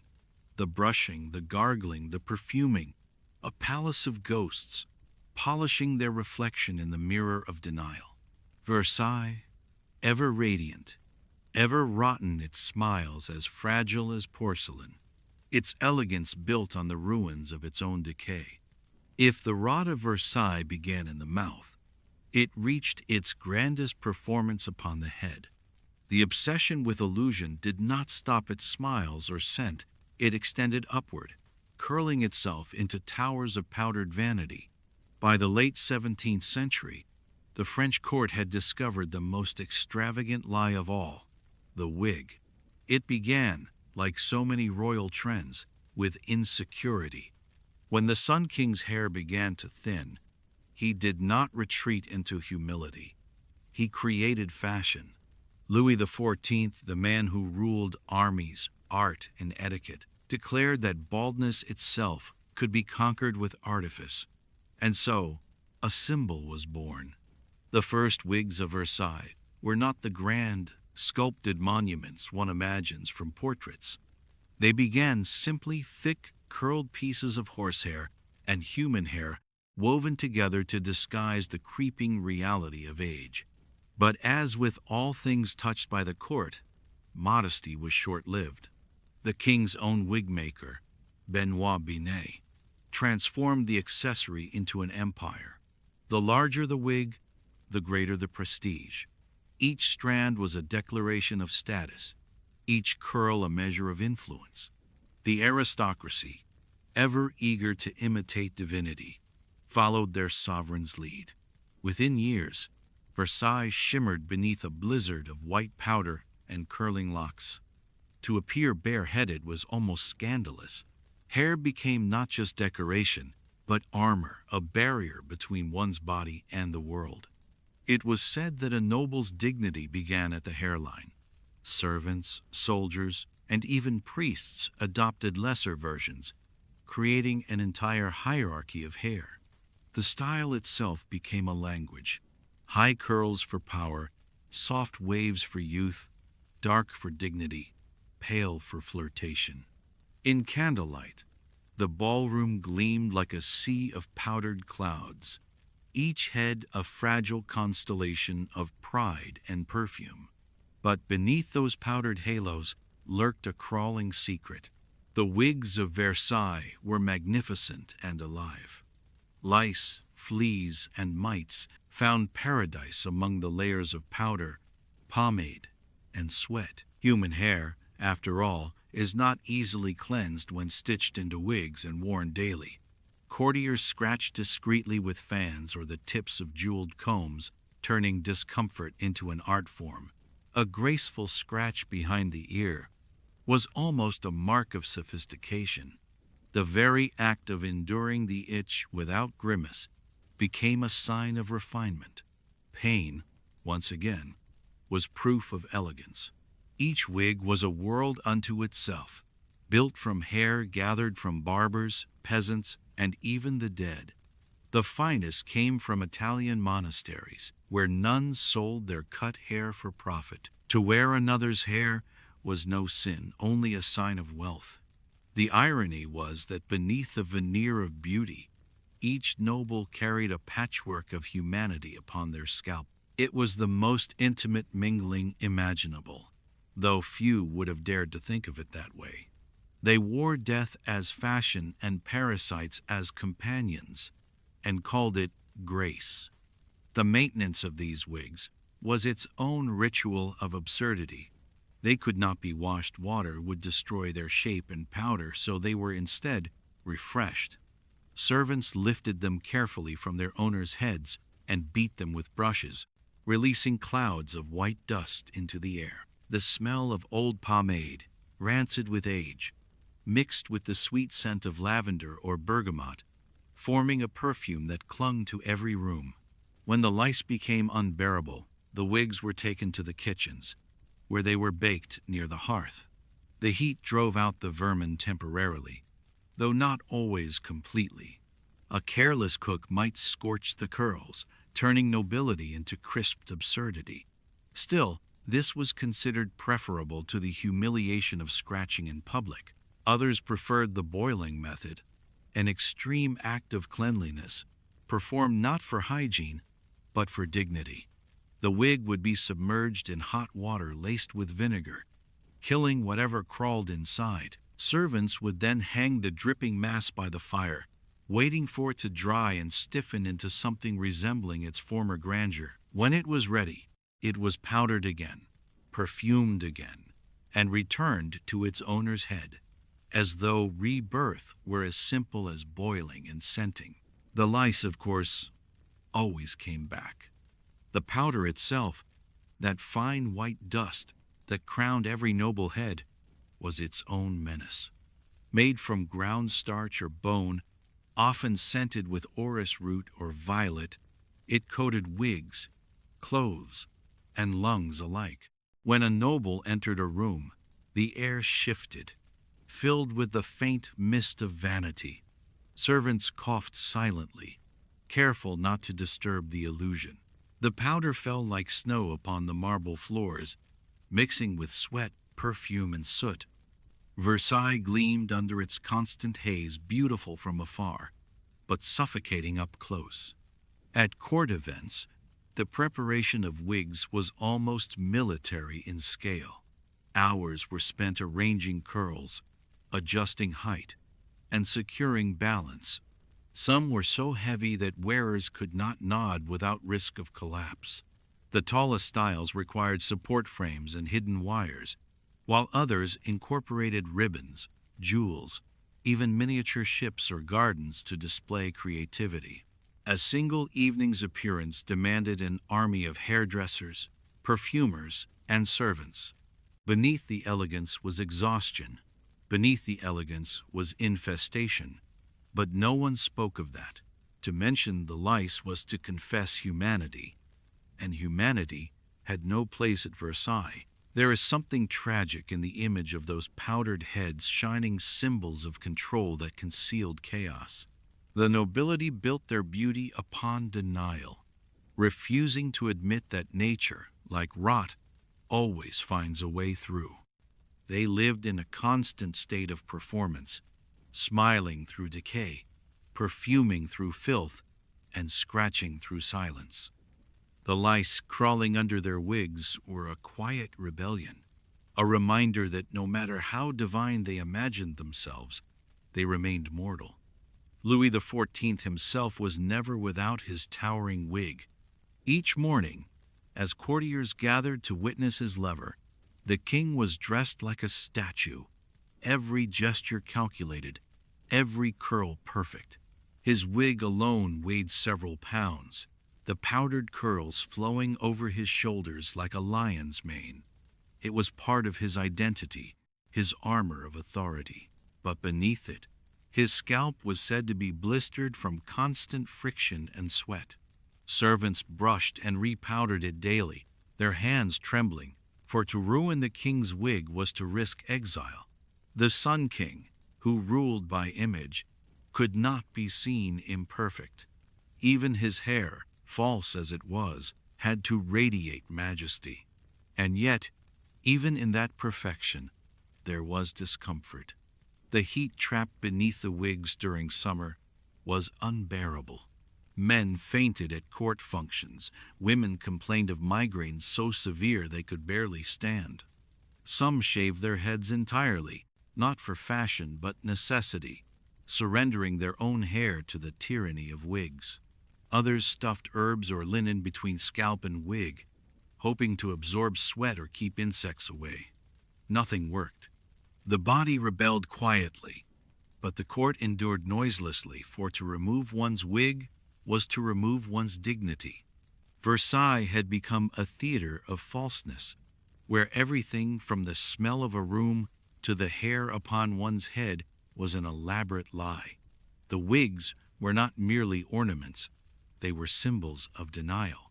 They told the world that disease, age, and filth could be conquered by elegance. They allowed the nobility to believe that beauty was a right, not a privilege, and that suffering was simply part of the costume. By the 18th century, as the court of Louis XV inherited his grandfather's excess, the wigs grew even grander. Women wore constructions that defied gravity, vast powdered sculptures adorned with feathers, ribbons, and flowers. Men continued the tradition, their wigs shorter but no less artificial. Beneath the spectacle, lice still thrived, invisible witnesses to decadence. The scratching persisted, too subtle, rhythmic, almost meditative. Beneath candlelight, it looked like grace. Perhaps, in the end, that is what Versailles truly was. a masterpiece of appearances held together by powder, perfume, and denial. Its courtiers wore other people's hair, other people's labor, and pretended it was beauty. They built a world where lies were law and discomfort divine. And beneath the curls, beneath the laughter, beneath the carefully powdered smiles, the lice continued to feed the one honest thing left in a palace built entirely upon illusion. By the time the candles were lit in Versailles' glittering dining halls, the illusion of cleanliness had already begun to decay beneath the weight of its own extravagance. Behind the gilded doors of the palace kitchens, the scent of roasting meat and fresh bread mingled not with refinement, but with rot. The cooks of the Sun King's court were geniuses of flavor and spectacle, able to turn peacock feathers into ornaments, swan flesh into delicacy, sugar into art, yet they worked amid filth that no perfume could disguise. Versailles, for all its splendor, was a palace at war with its own waste. Beneath its marble floors, drains clogged with grease and refuse overflowed into the very spaces where food was prepared. The same hands that garnished royal platters also swept away rats. And yet, at the table, none of it showed. The nobles dined as gods, unaware or unwilling to admit that they feasted with parasites, both visible and unseen. The kitchens themselves were a world apart from the mirrored halls above. Vast, smoky, and perpetually damp, they were built not for hygiene, but for scale. Hundreds of servants labored day and night to prepare meals for thousands, while the air hung thick with heat and the stench of animal fat. The drainage was primitive, the floors slick with blood and grease. In summer, the rot deepened, meat spoiled before it could be cooked, bread molded in the heat, and flies swarmed in great black clouds over the tables. When the drains backed up, as they often did, stagnant water pooled beneath the ovens, seeping into corners where rats and cockroaches bred freely. The rats of Versailles were bold creatures, well-fed and unafraid of nobility. They darted across the floors during feasts, stealing crumbs from beneath servants' shoes. At night, when the palace slept, they roamed the corridors and storerooms like silent courtiers of decay. Servants told stories of rodents gnawing through linen sacks of flour or crawling over sleeping cooks in search of warmth. Traps were set, but for every rat killed, 3 more appeared. Even the royal pantries, locked and guarded, could not escape infestation. The food that reached the royal table carried not only the labor of dozens, but the invisible traces of the creatures that shared their kitchen. There are accounts, whispered among the palace staff, of darker discoveries. The corpses of animals, used for decoration or spectacle swans, pheasants, even the occasional exotic beast, were sometimes left to rot after feasts, their remains forgotten in storage rooms. By the time they were cleared, the air reeked of death and disease. The cooks, desperate to maintain appearances, burned herbs and incense to mask the odor. It was said that the smoke from the palace kitchens could carry the scent of spice and charred corruption all the way to the gardens. And still, the feasts continued. To dine at Versailles was an event of ritual and theater. Louis XIV ate in public, surrounded by hundreds of courtiers who watched him as though witnessing a divine act. Every motion, the lifting of a spoon, the cutting of meat, was a symbol of majesty. The king's appetite was legendary. He devoured dishes of venison, duck, beef, oysters, pastries, and sugared fruits. He ate slowly, ceremoniously, and abundantly. But the food, no matter how rich or well prepared, was tainted long before it reached the golden plate. The contaminated water used in cooking and washing ensured that invisible guests, parasites, bacteria, worms, joined the feast as uninvited company. Medical records from the time speak of the king's recurring stomach ailments. His physicians, men more accustomed to flattery than medicine, prescribed purges and bloodletting to rebalance the humors. What they did not understand was that the true culprit was far simpler and far smaller. Tapeworms and intestinal parasites were rampant in Versailles, spreading easily through the contaminated water supply.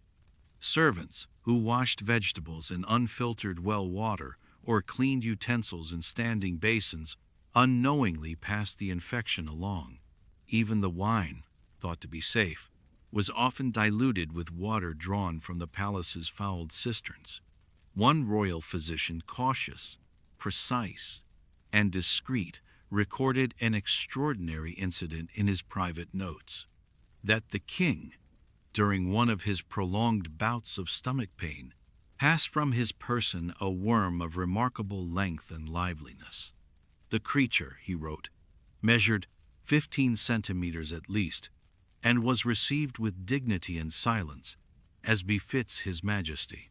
It is perhaps the most absurdly human moment ever captured in the history of Versailles, the Sun King. Embodiment of perfection, reduced to a host for a creature born of his own kitchen's filth. The irony was exquisite. The man who ruled the civilized world could not rule the world inside his own body. The courtiers, of course, were no better. Gluttony was a virtue at Versailles. To eat heartily was to demonstrate wealth and health. No one refused second servings. No one declined sweets. Between the endless feasts, the late-night suppers, and the rivers of wine, their bodies became playgrounds for parasites. Tapeworms were almost a fashion among the elite. Some even believed that a slender worm kept one trim, a grotesque misunderstanding that only encouraged more infection. The symptoms, bloating, fatigue, nausea, were brushed aside with elegance. One must suffer for refinement, a duchess reportedly sighed, mistaking illness for grace.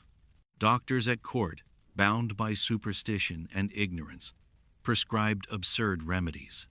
They recommended swallowing hot wine mixed with ground coral, or taking mercury pills to purge impurities.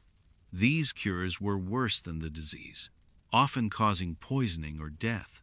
Yet the myth persisted that a worm, like a sin, could be expelled through discipline and faith. Confession for the soul, purgation for the body, the parallels were too poetic for the devout to ignore. And so, the nobility endured, pretending that their suffering was refinement and their ailments divine trials. The irony deepened in the kitchens, where the same hands that prepared the king's delicacies often carried infection. Servants lived in cramped quarters beneath the palace, surrounded by the damp warmth that parasites loved. Water for washing dishes and food came from cisterns shared with the latrines. The smell was constant, the danger invisible. But servants were expected to smile, to serve, to vanish into the background. They were, in a sense, the living filters of Versailles, absorbing its waste, both literal and moral. Rats continued their reign, feeding on scraps of luxury. Flies swarmed the tables, drawn by the sugar and wine. In winter, when food spoiled more slowly, the infestation merely changed form. Worms appeared in flour sacks. Maggots wriggled in barrels of meat brine. The palace cats hunted constantly but could not keep up. The queen's own lapdog was said to have carried fleas that later spread through her chambers, forcing the servants to burn the bedding. Every corner of Versailles, from kitchen to ballroom, hummed with unseen life. And yet, none of this pierced the golden facade.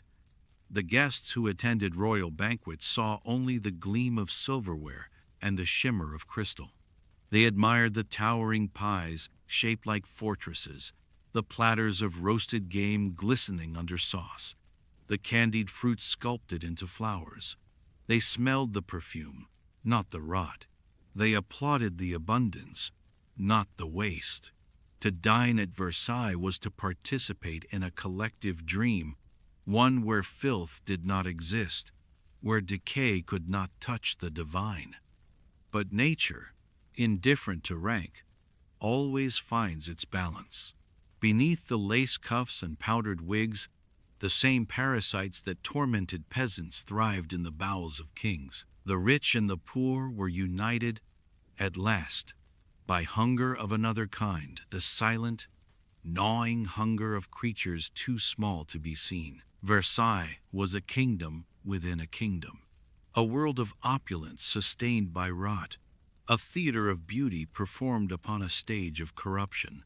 The feast never ended, and neither did the infestation. In the end, perhaps that is the true legacy of Versailles, a palace that believed it could outshine nature, only to be consumed by it from within. Every golden spoon, every marble floor, every painted ceiling bore witness to a simple truth.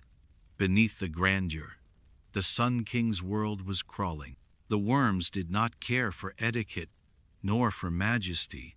They ate as all living things do, without ceremony, without guilt, and as the king sat upon his throne, radiant in lace and jewels, perhaps somewhere deep within, one of his smaller subjects stirred a reminder that even the mightiest monarch is, in the end, only flesh, and all flesh is food for something else. If the Palace of Versailles was a monument to human vanity, its gardens were meant to be the proof of man's dominion over nature, a landscape of control, geometry, and divine perfection. Louis XIV had designed them as an earthly reflection of heaven, where symmetry ruled like law, and every tree bent to royal will. From afar, they were breathtaking miles of sculpted hedges, shining fountains, and marble gods presiding over ponds. But like everything at Versailles, beauty was only skin deep. Beneath the trimmed hedges and marble nymphs, decay thrived. The gardens, for all their grandeur, were not sanctuaries of purity. They were graveyards disguised as paradise, a kingdom where flowers bloomed above rot, and the stench of death lingered under every gust of perfumed air. The same poor drainage that cursed the palace infected the gardens. The fountains, though dazzling, were stagnant more often than they flowed. Built for spectacle, not sanitation, they relied on elaborate waterworks that often failed. The pipes rusted, the channels clogged with algae, and the basins turned green with scum. Mosquitoes hatched in clouds above the still water, joining the gnats and flies that feasted on every corpse, carcass, and crumb scattered by Versailles' endless festivities. The fountains of Apollo, that great symbol of divine order, often smelled not of heaven, but of swamp. The god of light himself gazed eternally over waters that stank of decay. Animals, both tame and wild, moved freely through this gilded wilderness. Versailles was never just a palace. It was a small city unto itself, home to thousands of humans and hundreds of beasts. Cats stalked the corridors hunting rats. Dogs followed their noble masters through the marble halls and out into the gardens. Horses, cattle, pigs, and chickens populated the outer courtyards and stables. They defecated freely, their waste blending with the refuse of humanity. Servants swept what they could, but the scale of it was impossible. The marble pathways gleamed by day, but after a rain, they became slick with filth. Even the manicured lawns, so perfectly green in paintings, reeked faintly of dung. The air itself carried the contradiction of Versailles, perfume and putrefaction intertwined. Courtiers strolled among the orange trees, their silks rustling, while just a few steps away a dead dog or bird lay decomposing in the grass. Gardeners, overworked and underpaid, often buried the carcasses hastily or tossed them into the ornamental ponds. The fountains, with their constant water and neglect, became accidental tombs. Frogs croaked in the basins, feeding on flies that bred on decay. By summer, the stench grew so strong that visitors complained of nausea. Foreign dignitaries, expecting celestial beauty, found themselves choking on the smell of sewage and rot. Even the royal menagerie, meant to display the power and curiosity of France, contributed to the chaos. Exotic animals, lions, elephants, monkeys, peacocks were kept in cramped enclosures near the palace. The spectacle of these creatures delighted the king and his guests, but maintaining them was nearly impossible. Many died of neglect or disease, their bodies discarded into nearby pits. The remains of such rare beasts were sometimes used for scientific study, but more often they were simply left to rot behind the walls of splendor. The wind carried their scent through the gardens, mixing with the sweetness of flowers and the musk of the living. Nature, for all of Versailles' attempts to tame it, never obeyed completely. The grand trees planted in perfect lines often withered in the poor soil, replaced again and again by new ones. The ponds overflowed with algae, the fish suffocated, the fountains broke down. Maintenance could never keep pace with decay. The illusion of eternal perfection demanded an army of laborers, hundreds of gardeners, cleaners, and ditch diggers who worked invisibly to mask the constant invasion of rot. And yet, even their efforts could not hide the truth for long. Visitors to Versailles often wrote of its paradoxical air, the visual splendor that assaulted the nose.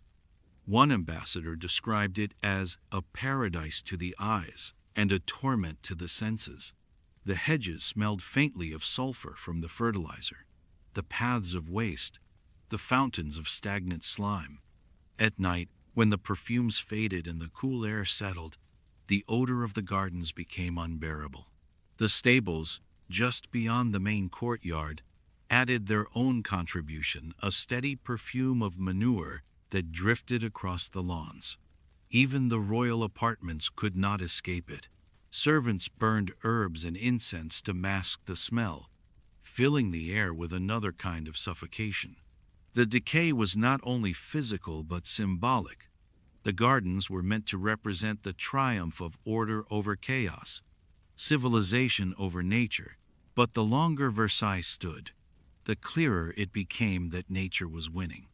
Every leaf that fell, every fountain that clogged, every animal that died, whispered defiance against human pride. The Sun King might command armies and planets in metaphor, but he could not command the worms in his soil. Even the flowers that bloomed so perfectly in spring owed their life to compost the remains of what had once lived and decayed beneath them.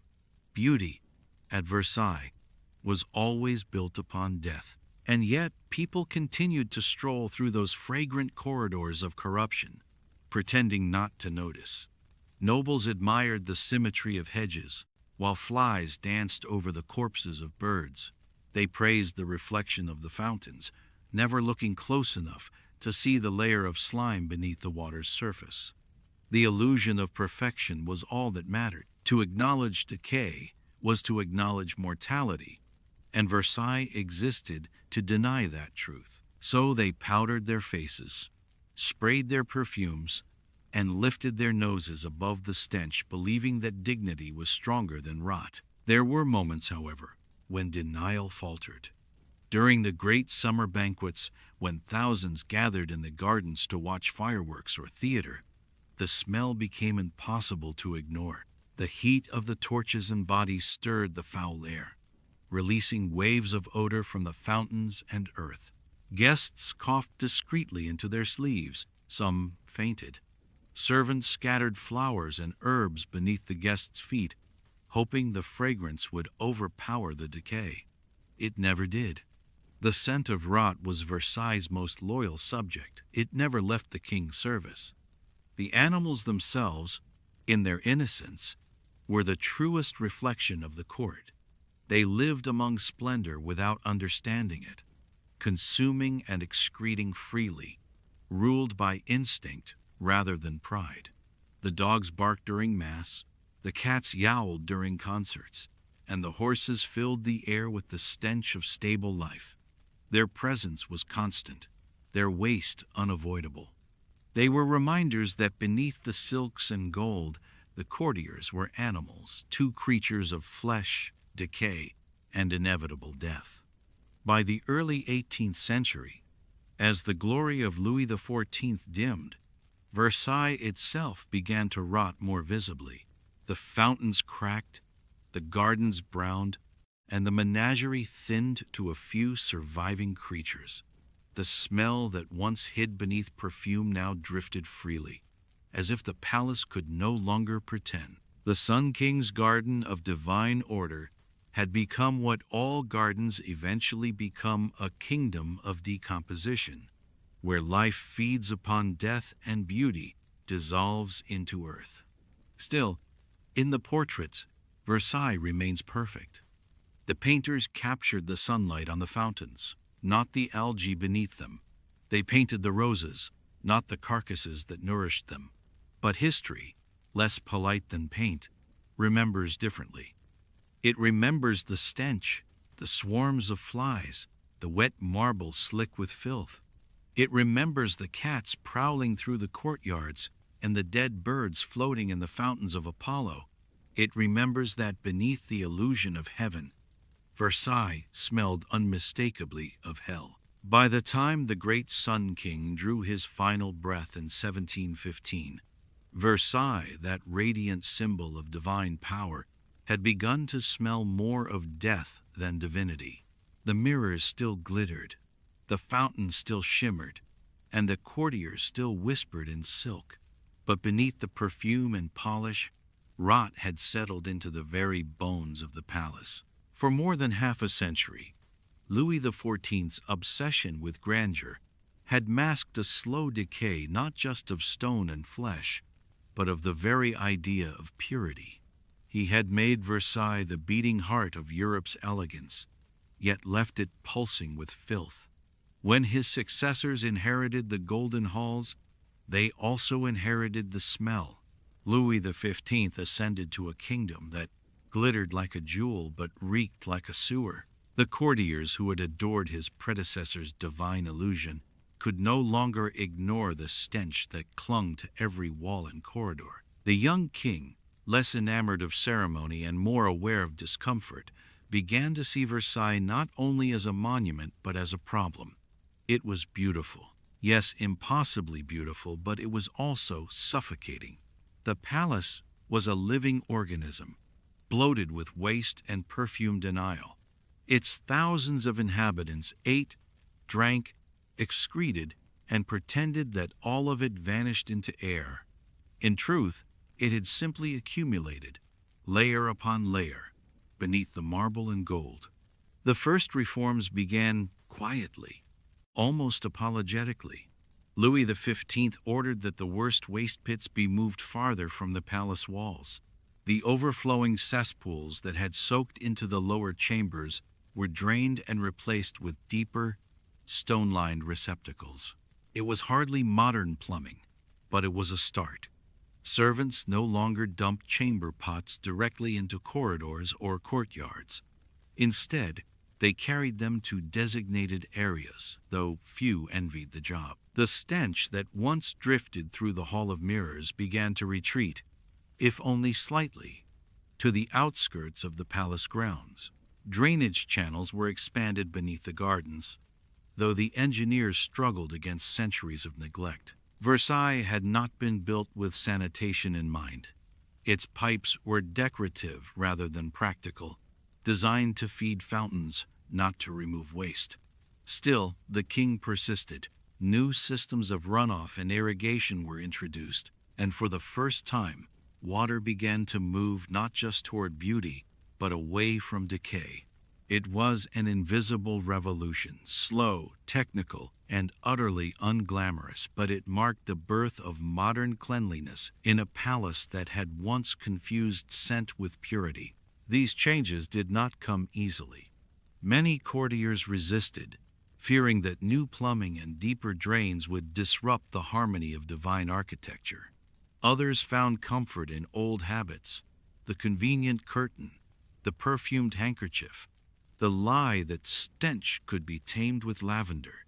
Even the physicians, who had long equated bathing with illness, scoffed at the idea of running water indoors. Cleanliness, one wrote disdainfully, invites sin as easily as pleasure. But Louis XV, though hardly a reformer in spirit, had inherited enough of the Enlightenment's reason to see that the filth of Versailles was no longer just embarrassing, it was dangerous. The great project of modernization moved forward in cautious increments. Artisans carved narrow pipes from lead, experimenting with early forms of plumbing. Simple pumps were installed to carry water from nearby streams, and rudimentary washrooms began to appear in the servants' quarters. The court's ladies, who once bathed only in perfume, began to experiment with warm water bathing, not for cleanliness, but for novelty. The first true bathrooms at Versailles were small, discreet chambers lined with porcelain tubs. They were used rarely, and always with great suspicion. Old habits die hard, especially when dressed in silk. Outside, in the gardens, the war against filth continued. The fountains were drained and scrubbed, their stagnant waters replaced with fresher flow. Workers cleared the decayed remains of long-forgotten animals and burned the debris in great pits beyond the palace walls. New gravel paths were laid to absorb waste and rain, and lime was scattered to neutralize odors. The smell of Versailles began to change, less of rot, more of earth, but even then the transformation was partial. The ghosts of centuries of neglect lingered in the mortar and wood, rising each summer with the heat. Versailles, like memory itself, could never be fully cleansed. Louis XV's efforts marked the first flicker of modern hygiene, though he never lived to see it truly realized. What he began as royal necessity became, over time, a moral revolution. The Enlightenment thinkers Voltaire, Diderot, Rousseau all visited Versailles and mocked its hypocrisy, a palace of light that smelled of decay. Their writings fanned a quiet disgust toward the aristocracy, who spoke of refinement while living amid filth. Cleanliness, they argued, was not just a matter of comfort, it was a matter of civilization. To wash the body was to wash the soul of ignorance. It was, in its own way, a rebellion against superstition. The court, slowly and reluctantly, began to follow suit. By the mid-18th century, perfumers began to share space with apothecaries. Soaps replaced powders. Baths became fashionable, if still faintly scandalous. The very idea of scent shifted from mask to cleanliness, from concealment to purity. Versailles was changing, though not in ways its founders could have imagined. It was becoming, in the smallest of ways, human. And yet, the legacy of its filth was not so easily erased. Travelers continued to remark on the smell of the palace well into the reign of Louis XVI. The air, they said, carried something heavy, not just the memory of waste, but of indulgence. The walls themselves seemed to exhale centuries of perfume and rot, as if unwilling to release the past. Even as plumbing improved, the myth of Versailles' stench endured, whispered through generations like a cautionary tale. Perhaps that too was fitting. For Versailles had always been more than a palace. It was a mirror held up to humanity's eternal contradiction. It proved that beauty and decay are never far apart, that gold can coexist with grime, and that refinement often conceals rot. Its filth was not an accident of design, but a reflection of the age that built it, a world that prized appearance over truth, artifice over honesty. The slow birth of cleanliness, then, was not just a matter of drains and soap. It was a confession, a quiet admission that the divine image of the Sun King had always been a mask for something profoundly human. By the close of the 18th century, the air at Versailles no longer carried the suffocating odor of centuries past. The fountains sparkled again, the corridors gleamed, and the servants' shovels fell silent. But history, has a way of keeping its own scent, faint, persistent, unforgettable. Even now, when tourists wander those marble halls, breathing in the faint sweetness of polish and dust, something remains in the air, the memory of all that once decayed in silence. Versailles, in the end, was washed clean, but never entirely. Some perfumes, no matter how sweet, can never drown out the truth. The story of Versailles ends as it began, with light, illusion, and the faintest trace of something unpleasant beneath the gold. The palace still gleams today, its mirrors reflecting a world of perfect symmetry, its gardens unfolding like green music under the sky. But behind the splendor lies a truth too human to ignore. The greatest court in Europe was also its dirtiest. Versailles was a paradox, a palace of gold built on filth, a kingdom perfumed to hide decay. Beneath its glittering chandeliers and endless corridors, beneath the silks, feathers, and powdered wigs, there lingered an odor that no amount of elegance could disguise. Louis XIV, the Sun King, illuminated Europe with his grandeur. His image, draped in divine authority, radiated order and beauty. Yet even as he ruled from this palace of light, he lived beneath a ceiling of odor. It clung to him, to his courtiers, to the air itself. Hygiene, like morality, was sacrificed to spectacle.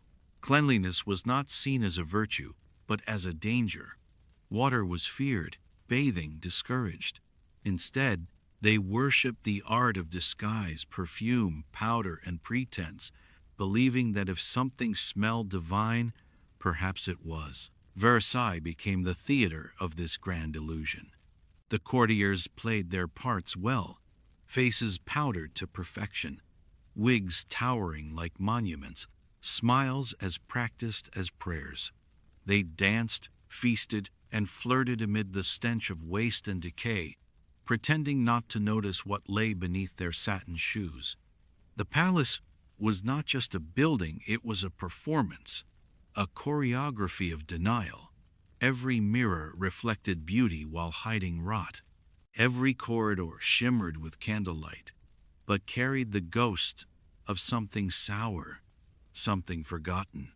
And yet, in that strange mixture of glory and grime, there was something hauntingly human. Beneath the powder and silk, every noble shared the same truth, that vanity could never outshine decay. They powdered the skin, but not the body beneath. They painted smiles over aching teeth, masked their odors with flowers and musk, prayed to the Sun King, as if his light could blind them to their own frailty. The court's obsession with appearances turned Versailles into a monument of denial, not just of filth, but of mortality itself. For to be clean was to admit imperfection, and to stink, in a way, was to belong to eternity. So tonight, as you lie in the quiet dark, imagine the air inside that golden prison centuries ago. Picture the candles flickering against marble walls, the rustle of gowns, the murmur of courtiers, the perfume heavy enough to make the air shimmer. Beneath it all, a faint sweetness of wine spilled, bodies unwashed, and flowers long dead. History remembers Versailles for its mirrors and its gardens, but its truest mirror was scent, that strange, intoxicating mixture of beauty and decay. And as you drift toward sleep, listen closely. Perhaps you can still hear the echoes in those endless halls, laughter and whispers beneath chandeliers, the hush of slippers on marble, the sigh of perfume mingling with rot. The court still dances, graceful and glamorous, gloriously unwashed. The light fades, the candles burn low, and Versailles, that golden dream of denial, breathes on in the dark. A palace both divine and human, shining forever above the smell it could never escape. And if you're still awake, go ahead, like, share, and subscribe to Soft History Stories, where beauty, absurdity, and history all meet in the gentle glow of sleep.